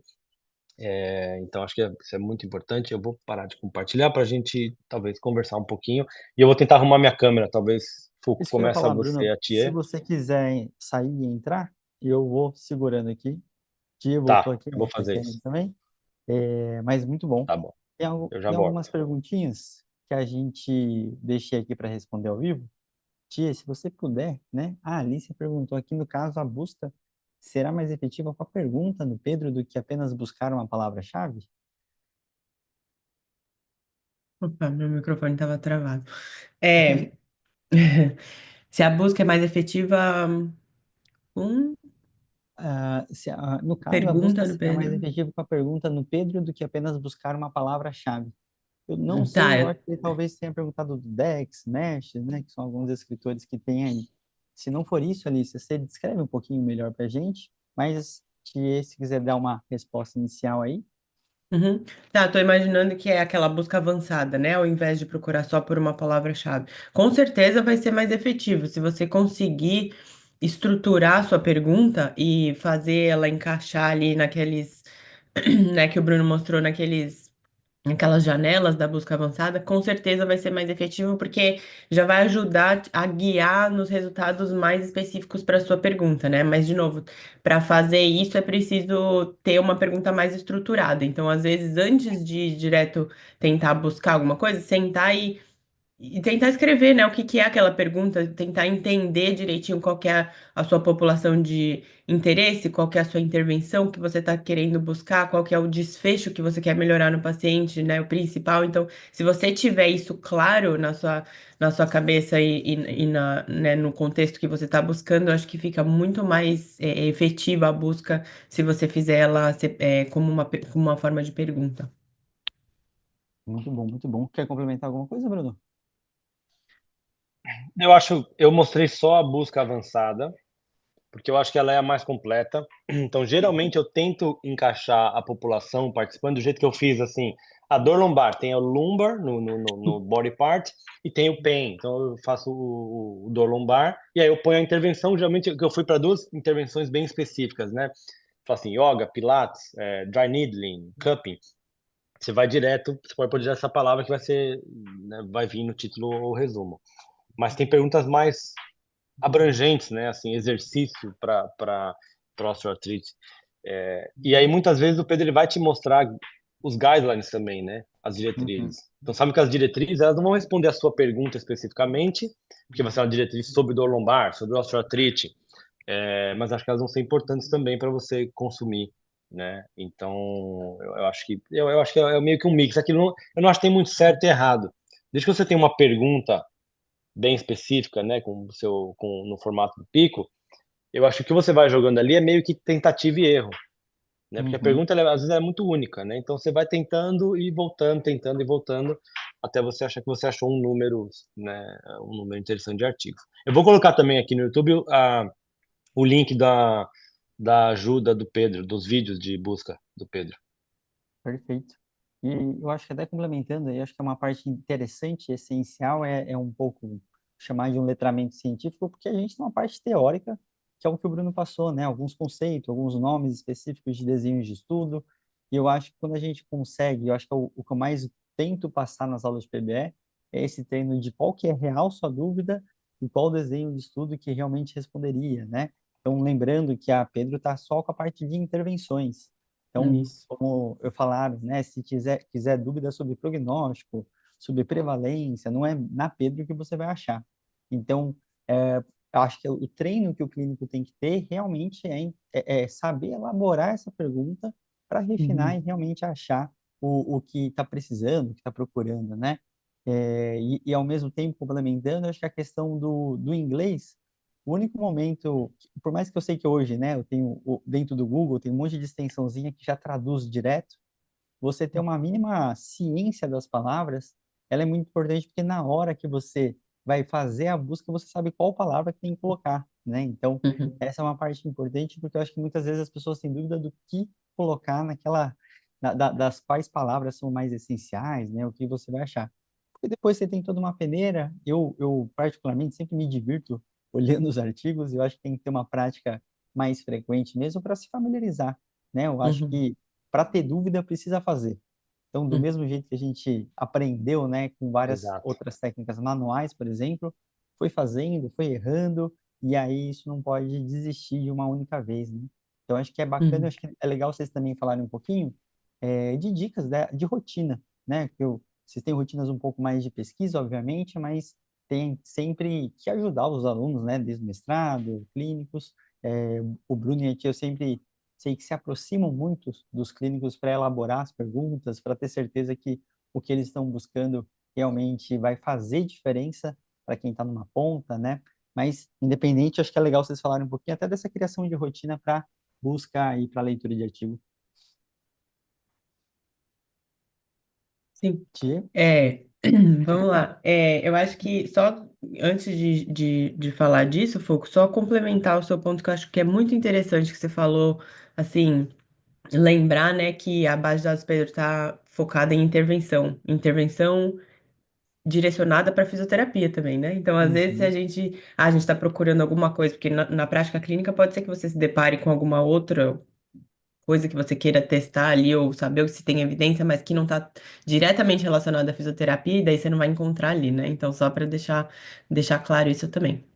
É, eu acho que em relação à rotina, esses recursos novos que o Pedro vem oferecendo ao longo dos anos facilita muito, sabe, Foucault? Então, assim, tentar adicionar, e a gente discutiu muito no último Congresso Mundial de Fisioterapia, inclusive eu falei numa palestra sobre uma das barreiras, né, que eu comentei aqui, aquelas barreiras que foram identificadas para acessar a evidência, prática baseada em evidência, e eu falei sobre o tempo, né? Hoje é um grande problema para a gente saber como é, e eu imagino para os clínicos, né? Eu estou mais na área de pesquisa, mas para os clínicos conseguir achar tempo para colocar na sua rotina essa busca por evidência, esse tempo de leitura, né? Então, assim, discutir isso no departamento que você tá, tentar achar um caminho onde a discussão de evidência científica vire parte da rotina, acho que é muito importante, né? Assim, tentar conversar com os coordenadores, com os superiores, se é viável encaixar um tempo onde você consiga trazer isso para a rotina, discussão de caso clínico, discussão de artigo científico, né? E aí o Pedro facilita nesse sentido de mandar o que tem de evidência mais recente. Então você não precisa ir buscar, gastar tempo com isso, mas você já recebe isso e de repente o que a gente precisa é cada vez mais tentar lutar por um espaço, né? Porque a gente tem menos tempo, menos e menos tempo. Então, um espaço para discussão, um espaço onde a gente possa compartilhar estudos científicos. A gente até chegou a discutir no Congresso Mundial de Fisioterapia lá em Dubai. Estratégias como, por exemplo, criar pastas compartilhadas dentro do departamento que você trabalha, onde ali estão os principais artigos ou ali estão as principais revisões sistemáticas sobre o tema, né, em questão. Então, se você está num departamento de ortopedia, não sei, colocar ali, né, as principais condições que aparecem ali no departamento e quais são os principais estudos, os mais recentes, e daí fica um acesso fácil também para o grupo inteiro e gerar discussões em cima desses artigos que saem, né, entendeu? Então eu acho que tentar trazer isso para nossa rotina facilita muito e você vai se familiarizando cada vez mais também, porque a linguagem científica é uma linguagem diferenciada, realmente, ela assusta no começo, né? Então, essa questão de estatística então leva um tempo. Então, se você, eu acho que tentar trazer para a rotina, quanto mais a gente conseguir, né? Eu não sei se a maioria daqui são clínicos né, enfim, se tem clínicos que coordenam departamentos ou se tem clínicos que são funcionários de departamentos, mas tentar trazer essa conversa, eu acho que auxilia demais e ajuda nessa integração de trazer a discussão da ciência na nossa rotina de prática clínica. Perfeito. Mano, algum complemento? Não, acho que foi. A resposta da tia foi boa. Foi ótima.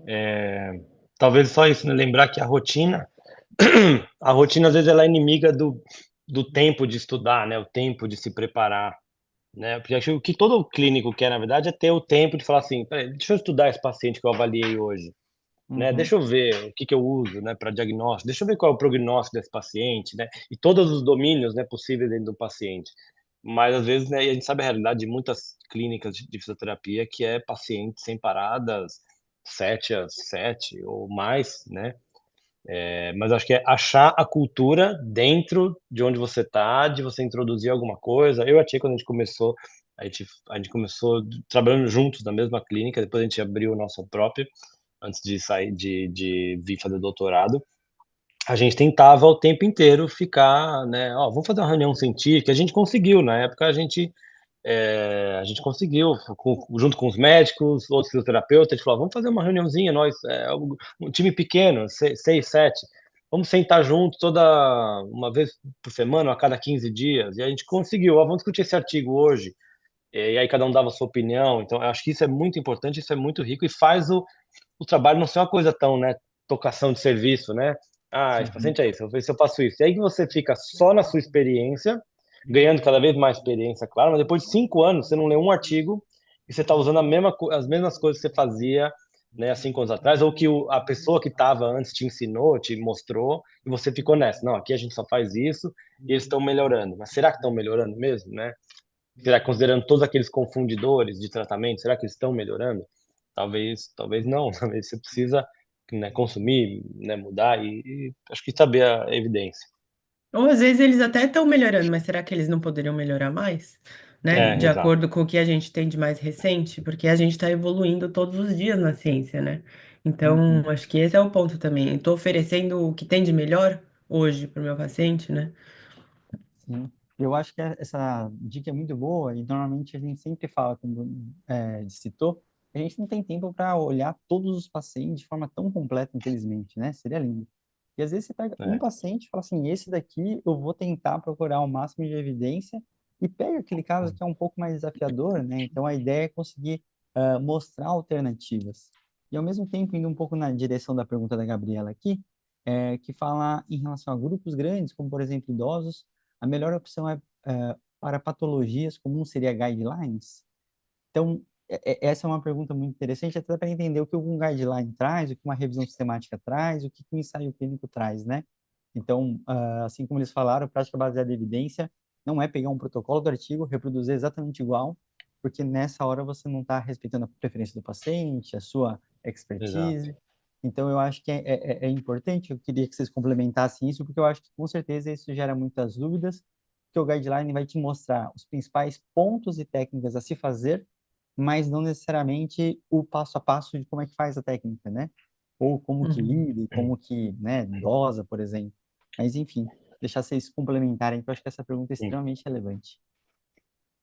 Sim, eu também vou começar. Eu tô até numa sessão no WCPT, né, no Congresso Mundial de Física, que vai ser no Japão. Eu tô numa sessão de discussão sobre os guidelines, né, ou as Uhum, diretrizes de prática clínica. Eu tô lá meio que representando o Pedro, né, não porque eu sou um expert em guidelines, mas eu acho que a diretriz ela é muito interessante para uma condição geral, né? A gente tem diretrizes de Parkinson, de dor lombar, de, né, lesão medular, dor cervical, osteoartrite. Essas diretrizes elas são bem interessantes, elas vão te dar meio que um resumo geral de toda a evidência e o que é recomendado. Tem diretrizes que pode ter um viés ou outro, uhum, mas eu não acho que é algo grave que vão recomendar algo sem evidência. Por exemplo, o guideline de dor lombar do Reino Unido, como pesquisadores de lá desenvolveram o StartBack, que é uma regra de predição clínica para dor lombar, para ver, né, quem tem mais chance ou menos chance de desenvolver dor lombar crônica. Eles recomendam o do Reino Unido. O guideline americano já não recomenda. Então vai ter pequenas diferenças. Às vezes um guideline recomenda acupuntura, o outro não, porque a acupuntura é sempre um pouco controverso. Mas em geral os guidelines são bem confiáveis e vão te dar uma estrutura geral. Vocês vão falar assim, ó, nível de evidência 1A, pá, exercício, terapia manual, educação em dor. E ele vai, não tem evidência nenhuma, no dor lombar vai estar claro, assim, não tem evidência nenhuma. Ah, ultrassom para dor lombar crônica, por exemplo. Né? Ele vai citar algumas intervenções que não tem, que na verdade tem evidência negativa, né? Tem evidência uhum, suficiente falando que não funciona, e tem os que falam assim, falta mais pesquisa nisso. uhum, Então tem muita, eu acho que é muito rico no geral, né, os guidelines. E aí as revisões temáticas, eu falei bastante de revisão Cochrane, que eu acho que eu acho que deveria ser prioridade, se for uma revisão Cochrane mais atual, né, prioridade, para depois uma revisão sistemática comum. E aí eu acho que onde pega, tanto para ensaio clínico como revisão sistemática, é essa parte de confiar no resultado, em interpretar. Para o ensaio clínico, a escala Pedro ajuda, porque você vai na nota, mas é aquilo, você pode pegar um 10 de 10 e ter 20 pacientes. É uma amostra uhum. muito restrita, né? E pode ter achado um efeito meio grande, você vai falar, não, isso 10 de 10 achou um efeito grande. Então, por isso que a coisa é mais complexa. E revisão sistemática também, tem revisão sistemática ruim também, Uhum. né? Então dá para ter um treinamento de entender como uma revisão sistemática pode ser melhor. Talvez a gente não vai ter tempo para falar sobre isso hoje. E outra coisa é olhar a revista, talvez, né? Você fala assim, dentro da fisioterapia, Journal of Physiotherapy é a melhor revista. A JOSPT, alguém até citou no chat, é uma ótima revista. O Brazilian Journal of Physiotherapy é uma das 5 melhores revistas do mundo. Então, você tem algumas revistas bem conhecidas que te dá uma credibilidade, né? Você fala assim, pô, também não quer dizer que está publicado que está bom, mas assim, é um guia. Você fala assim, poxa, é uma revisão legal da JOSPT e tal, né? Aí número de estudos, se teve meta-análise ou não teve, se usou grade. Então, aí a coisa fica bem complexa. É isso que eu acho que é a parte que é mais talvez mais difícil mesmo, mais complicado pro clínico. E eu acho que tem uma coisa, né? Como você citou as revistas e alguém também citou, Eu acho que essa coisa de acompanhar, né? Igual a gente faz, né? Para procurar uma notícia, Exato. você ter um hábito, deixar fácil lá na barra dos favoritos, conforme você Cadastra vai no e-mail, né? entrando. Exato, você vai se familiarizando, né, com o que aparece e cada vez mais, de novo, você vai tendo mais facilidade de minimamente interpretar. Eu acho que ter a dúvida quer dizer que você está futucando do jeito que precisa, né? Não vai ser de primeira, mas, obviamente, a gente precisa sempre estar acompanhando. Então, muito bom.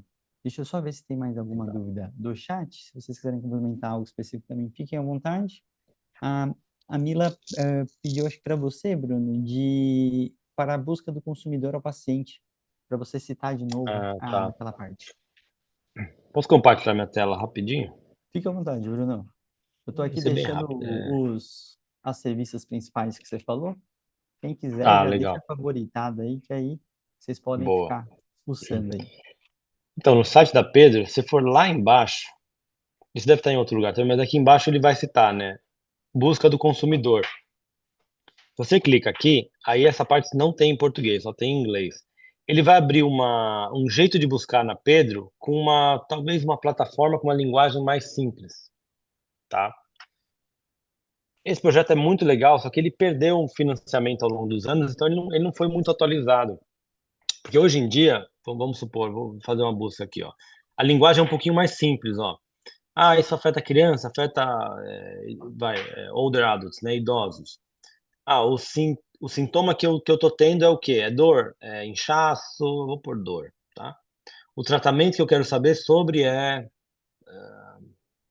vamos ver aqui, acupuntura, tá? E aí aí você pode escolher, o corpo inteiro, alguma parte do corpo específica, aí você busca. Ah, eu fiz uma busca aqui e não achou nada. Em vez de pôr aldeados, eu vou deixar aqui aberto, talvez vai ter alguma coisa de acupuntura e dor. Aí o que ele vai te dar? Ele vai te dar meio que os artigos. Então a parte que essa parte de busca do consumidor parou um pouco, foi na parte em vez de te dar o artigo, né, tem um projeto de fazer o Pedro te dar um resuminho, e talvez com inteligência artificial, talvez isso vai ser possível agora, e talvez com mais, né, financiamento. Mas seria maravilhoso se essa página, quando o consumidor, né, o paciente, busca por informação, ele recebe meio que até um resuminho de inteligência artificial, alguma coisa assim, resumindo os principais artigos, né, para para o paciente consultar e falar, ó, realmente tem evidência, realmente, ou não tem evidência, tá? Então é uma parte da Pedro muito legal que existe já há muito tempo, desde o começo do Pedro, eu acho que tem essa parte, quase desde o começo.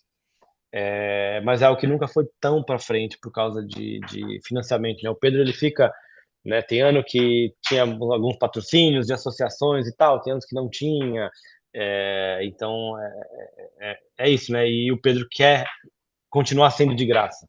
Porque uma opção Uhum. tá, vamos fazer né, um pagamento mensal aí para quem quiser usar o Pedro, ou vender para universidades, vender para, mas a ideia sempre foi manter o Pedro, né, gratuito. Muito bom, muito bom. Tia, se quiser se despedir da galera, Tia tem alguns outros compromissos depois, fica à vontade. Sim, gente, eu só queria me despedir que eu vou precisar sair um pouquinho antes, mas eu queria só agradecer novamente ao Fisiortopedia em primeiro lugar, por doar esse tempo aqui e promover esse evento, e a todos que vieram assistir a gente enfim, reservaram um tempinho do dia para estar com a gente aqui hoje, tá bom? Super obrigado, foi um prazer estar aqui e espero que a gente se veja numa próxima em breve. Sem dúvida, Tchau, obrigado, tchau. Tia. Obrigado pela aula. Respondendo aqui, acho que a última perguntinha do dia, Bruno, com a mudança do Qualis, como se basear para ter certeza que a revista artigo é boa ainda? Então, essa é uma pergunta bem atual, então fica à vontade, Bruno. É. Explica o que é uma Qualis, a nossa Então, jabuticaba. eu acho que assim, eu não acho que o Qualis interessa para o clínico, nada, zero. Eu mesmo não ligo muito para o Qualis, mas assim, eu Uhum, estou trabalhando na pós-graduação. Eu acho que se você não é professor de pós-graduação, o Qualis não te interessa em nada, né? O uhum, Qualis é o jeito da CAPES de medir, né, o impacto, a qualidade das revistas que um programa de pós-graduação está publicando, é mais ou menos isso, né? Então você tem a 1, A2, A3. Eu sei que teve mudanças no Qualis, eu nem sei explicar direito as mudanças do Qualis, tanto que eu não, não é que eu não ligo muito, não acompanho tanto. o Qualis, porque eu acho que, primeiro, né, como consumidor, como clínico, eu acho que quase não interessa. Interessa é a revista, né? Tem muita coisa boa em revista menor, tem muita coisa ruim em revista grande. Então acho que é você ter você saber fazer essa avaliação crítica muito bem de consumir. Talvez eu imagino que esse vai ser um pouco o tema do Léo e da Lu amanhã. Mas como professor de graduação, talvez você tenha que checar uma hora ou outra, né? Ó, eu vou tentar uma Uhum. revista melhor, uma pior, por causa de estratégia da universidade, do programa, tá? Mas acho que na hora de Uhum. buscar por evidência eu não me importaria muito com isso. Tem lugares que você pode buscar, que é a Simago ou o JCR, que é meio que um ranking de revistas. Se você pôr um tema lá, e acho que tem fisioterapia e reabilitação, ele te dá um ranking de todas das melhores revistas que publicam dentro dessa área, tá? E aí eles vão incluir revistas não só de físio. Por exemplo, o British Journal Sports Medicine é uma revista Uhum. que publica muita coisa de físio, né? Até revistas médicas podem publicar, né? Tem a terapia manual em revista médica, né? Tem o Peak Program, né, que é o programa de telereabilitação para osteoartrite, foi publicado na Lancet, né, uma baita publicação. Com certeza você pode confiar na Lancet. É, então eu acho que, então, Regiane, eu acho que eu vi que você é doutoranda, né, da UDESC. Eu acho que artigos para você consumir não importa muito. Agora, quando você for publicar o seu artigo de doutorado, o seu orientador vai ser a melhor pessoa para te ajudar a decidir a revista. E claro, tentar o qualis mais alto primeiro, né? A vida do pesquisador é tomar rejeição, porque a gente sempre tenta publicar numa revista que talvez é um pouquinho melhor que o nosso próprio artigo. Tá? Mas acho que para o clínico eu ignoraria totalmente o qualis. Perfeito. E até complementando, né? Acho que o fator de impacto é um pouco mais universal, né? Uhum. E aí eu acho que facilita um pouco. E se eu não me engano, essa última atualização da Qualis também está mais condizente, né? Com o fator de impactos mais Ah, altos e a classificação também, né? Então, acho que o mais importante, Regiane, é você ler qual que é o mínimo, né? Para sempre saber se a revista que vocês vão tentar publicar está dentro desse mínimo que precisa, né? Então, acho que é isso. uma questão muito mais burocrática e brasileira, né? É uma coisa que a Isso. Qualis não Só no existe Brasil fora, existe. exato. Então, a funcionalidade dele é muito diferente, até a aplicabilidade, né? Então, acho que isso é sempre relevante deixar claro, né? É. Aqui na Austrália, eles usam os quartis, assim, por área. É aquilo, você ir naquela Simago ali, e aí ele vai falar assim, dentro da fisioterapia, e reabilitação, eu publiquei revistas no quartil 1, no primeiro Uhum, quartil. Tem isso também, um pouco de entender onde você está publicando, se é de boa qualidade. Mas cada vez mais aqui eu vejo no mundo, como pesquisador, o fator de impacto de onde você publicou, ele é muito pouco relevante. O que é uhum, relevante é o impacto do seu artigo. Você publicou um artigo numa revista, que o fator de impacto é 1, mas você disseminou e isso chegou e mudou um guideline, é isso que eles querem. Melhor que você publicar uhum, um artigo na BMJ e ninguém leu, não tem citação, não tem visualização, tá? Então é o impacto do que você produz, independente de onde você publica, porque muitas vezes você não publicou numa revista assim, assado, porque você não mandou para lá, ou tem muitos fatores, né, de escolha da revista para publicar, uhum. tá? Muito bom. Brunão, a gente vai indo para os momentos finais aqui. Acho que a grande dica, né? Acho que é praticar. Eu acho que não tem outra Exato. coisa, mas eu não tenho dúvida que todo mundo deve ter algum amigo que foi para a área acadêmica, que tem um pouco mais de intimidade. E eu acho que nessa hora que você tentar fazer a busca, pede ajuda para esse coleguinha. Pode mandar para a gente também, às vezes, Instagram, a gente consegue dar uma auxiliada, né? Mas, literalmente, como todo professor, ele gosta que o aluno primeiro tente e depois a gente ajude a ele a aprimorar, né? Então, acho que, literalmente, como eu falei, perder um pouco de tempo, fuçar as páginas, PubMed, a Pedro, a Cochrane, e vocês vão literalmente tendo mais facilidade. Com certeza, para situações específicas, vocês vão começar a ter outras dúvidas, né? Então, o Bruno fez uma demonstração prática aqui, de um jeito muito específico, dentro da Pedro.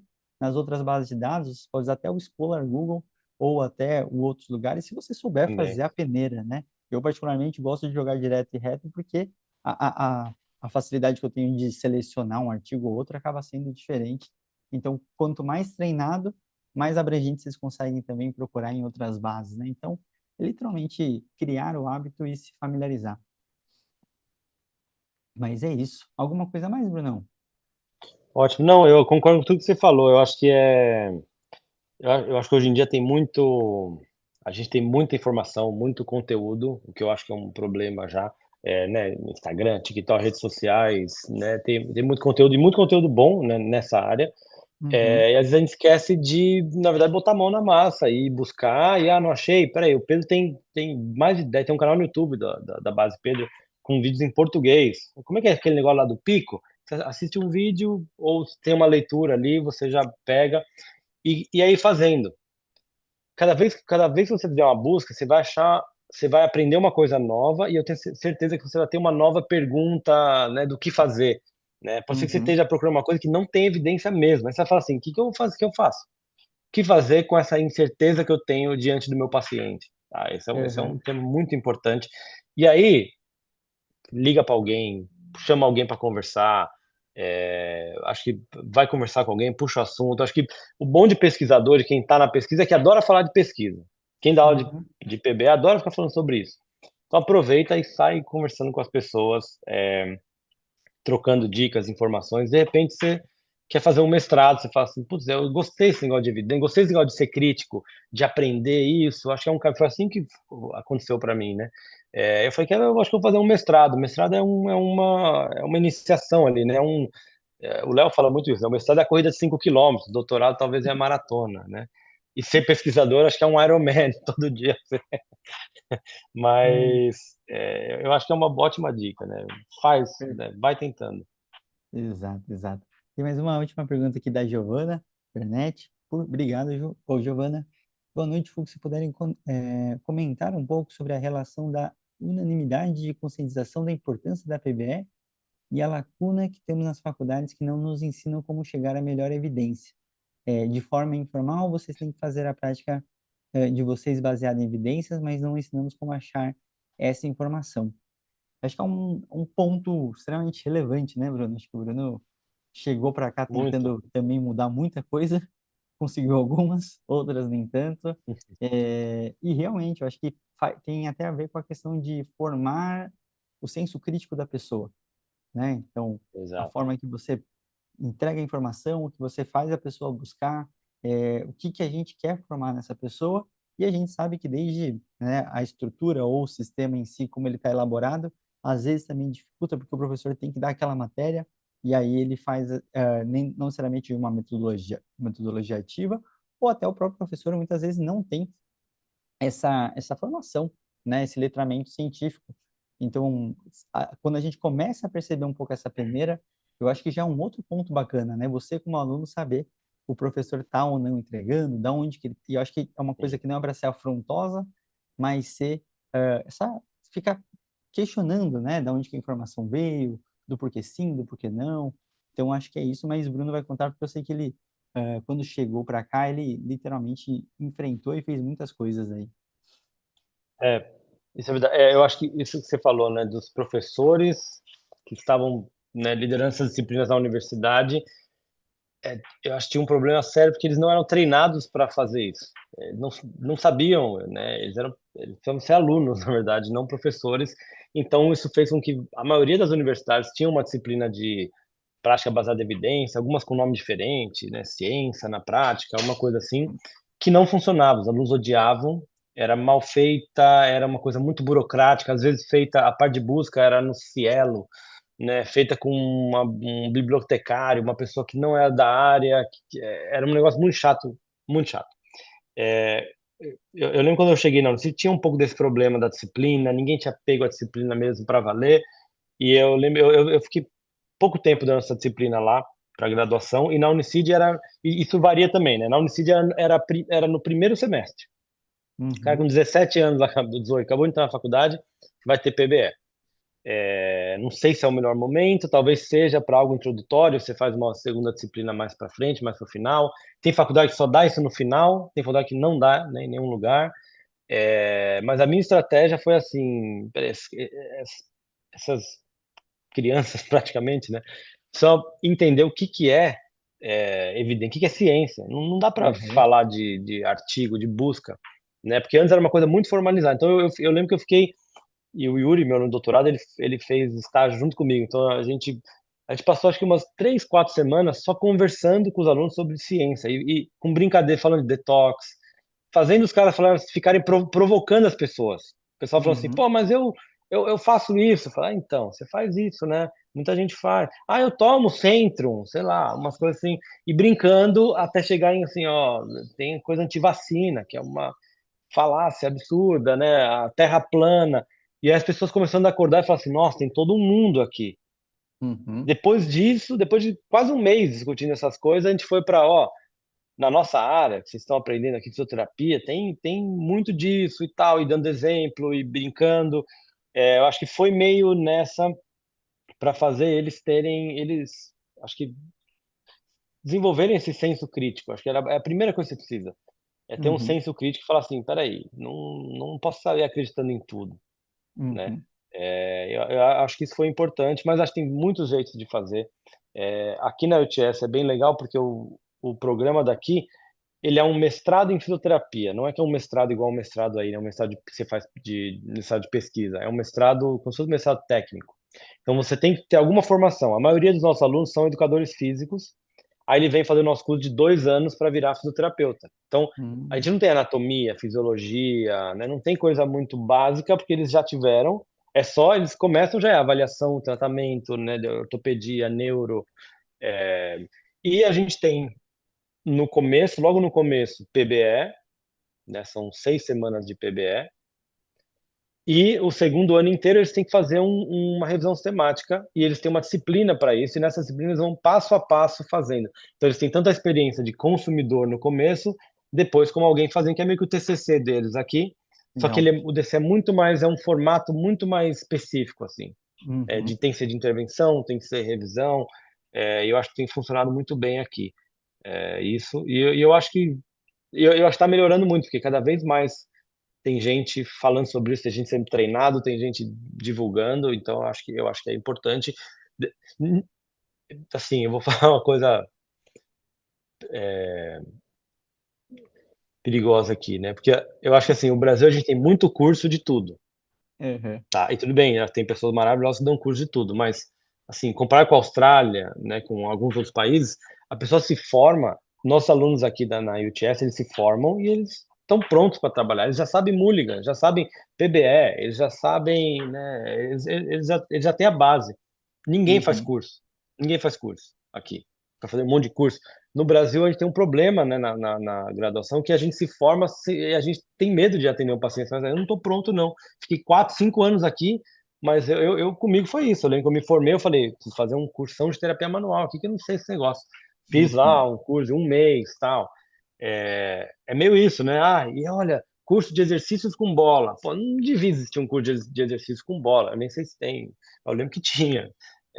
Você tem que saber prescrição de exercício na faculdade, né? Então, assim Uhum. como baixa baseada em evidência, eu acho que tudo, né, tem que ser mais completo na nossa universidade, mas aí tem mil problemas e a gente vai ficar numa discussão aqui sem fim, né, de desvalorização de É, professor e tudo. Não aí vou é nem entrar problema de nisso. implementação, né, Bruno? Aí é outro Aí, tópico. o problema é gigantesco, é lá embaixo. Então, mas é legal as pessoas serem críticas, falar assim, pô, é verdade, eu não deveria ter que sair da faculdade e ainda gastar dinheiro, fazer coisa, eu tenho que cobrar na universidade. E talvez assim, não sei se assim universidades mudam ou não. Perfeito. Última dica, usem o chat GPT, gente. Conversem com ele, só que conversem de uma forma diferente, não do tipo, me ajude a buscar essa evidência na PubMed.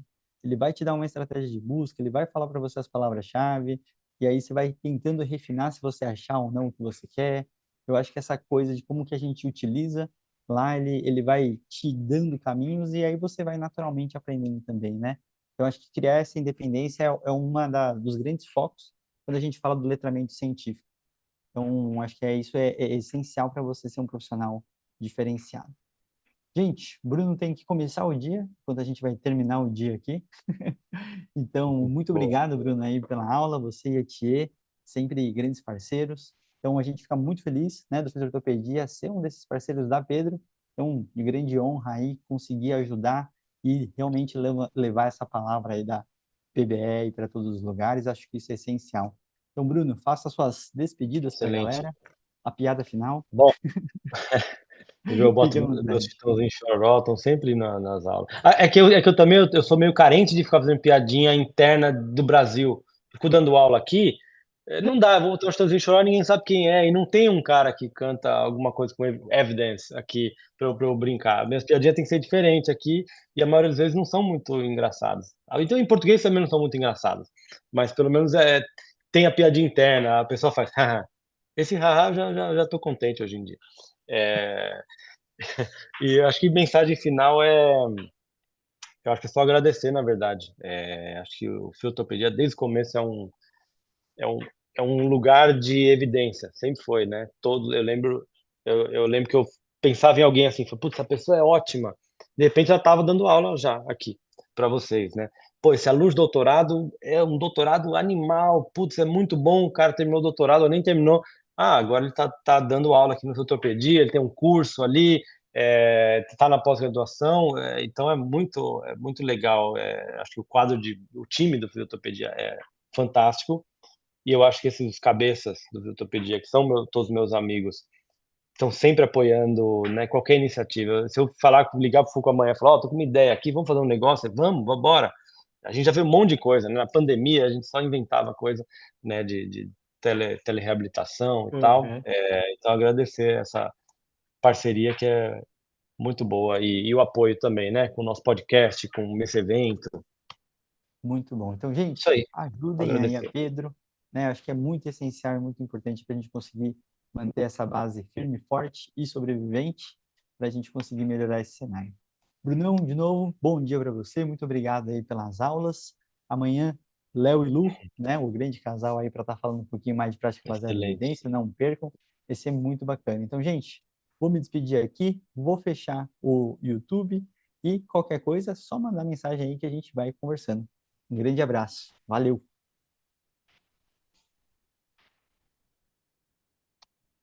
Boa. Oi? Foi.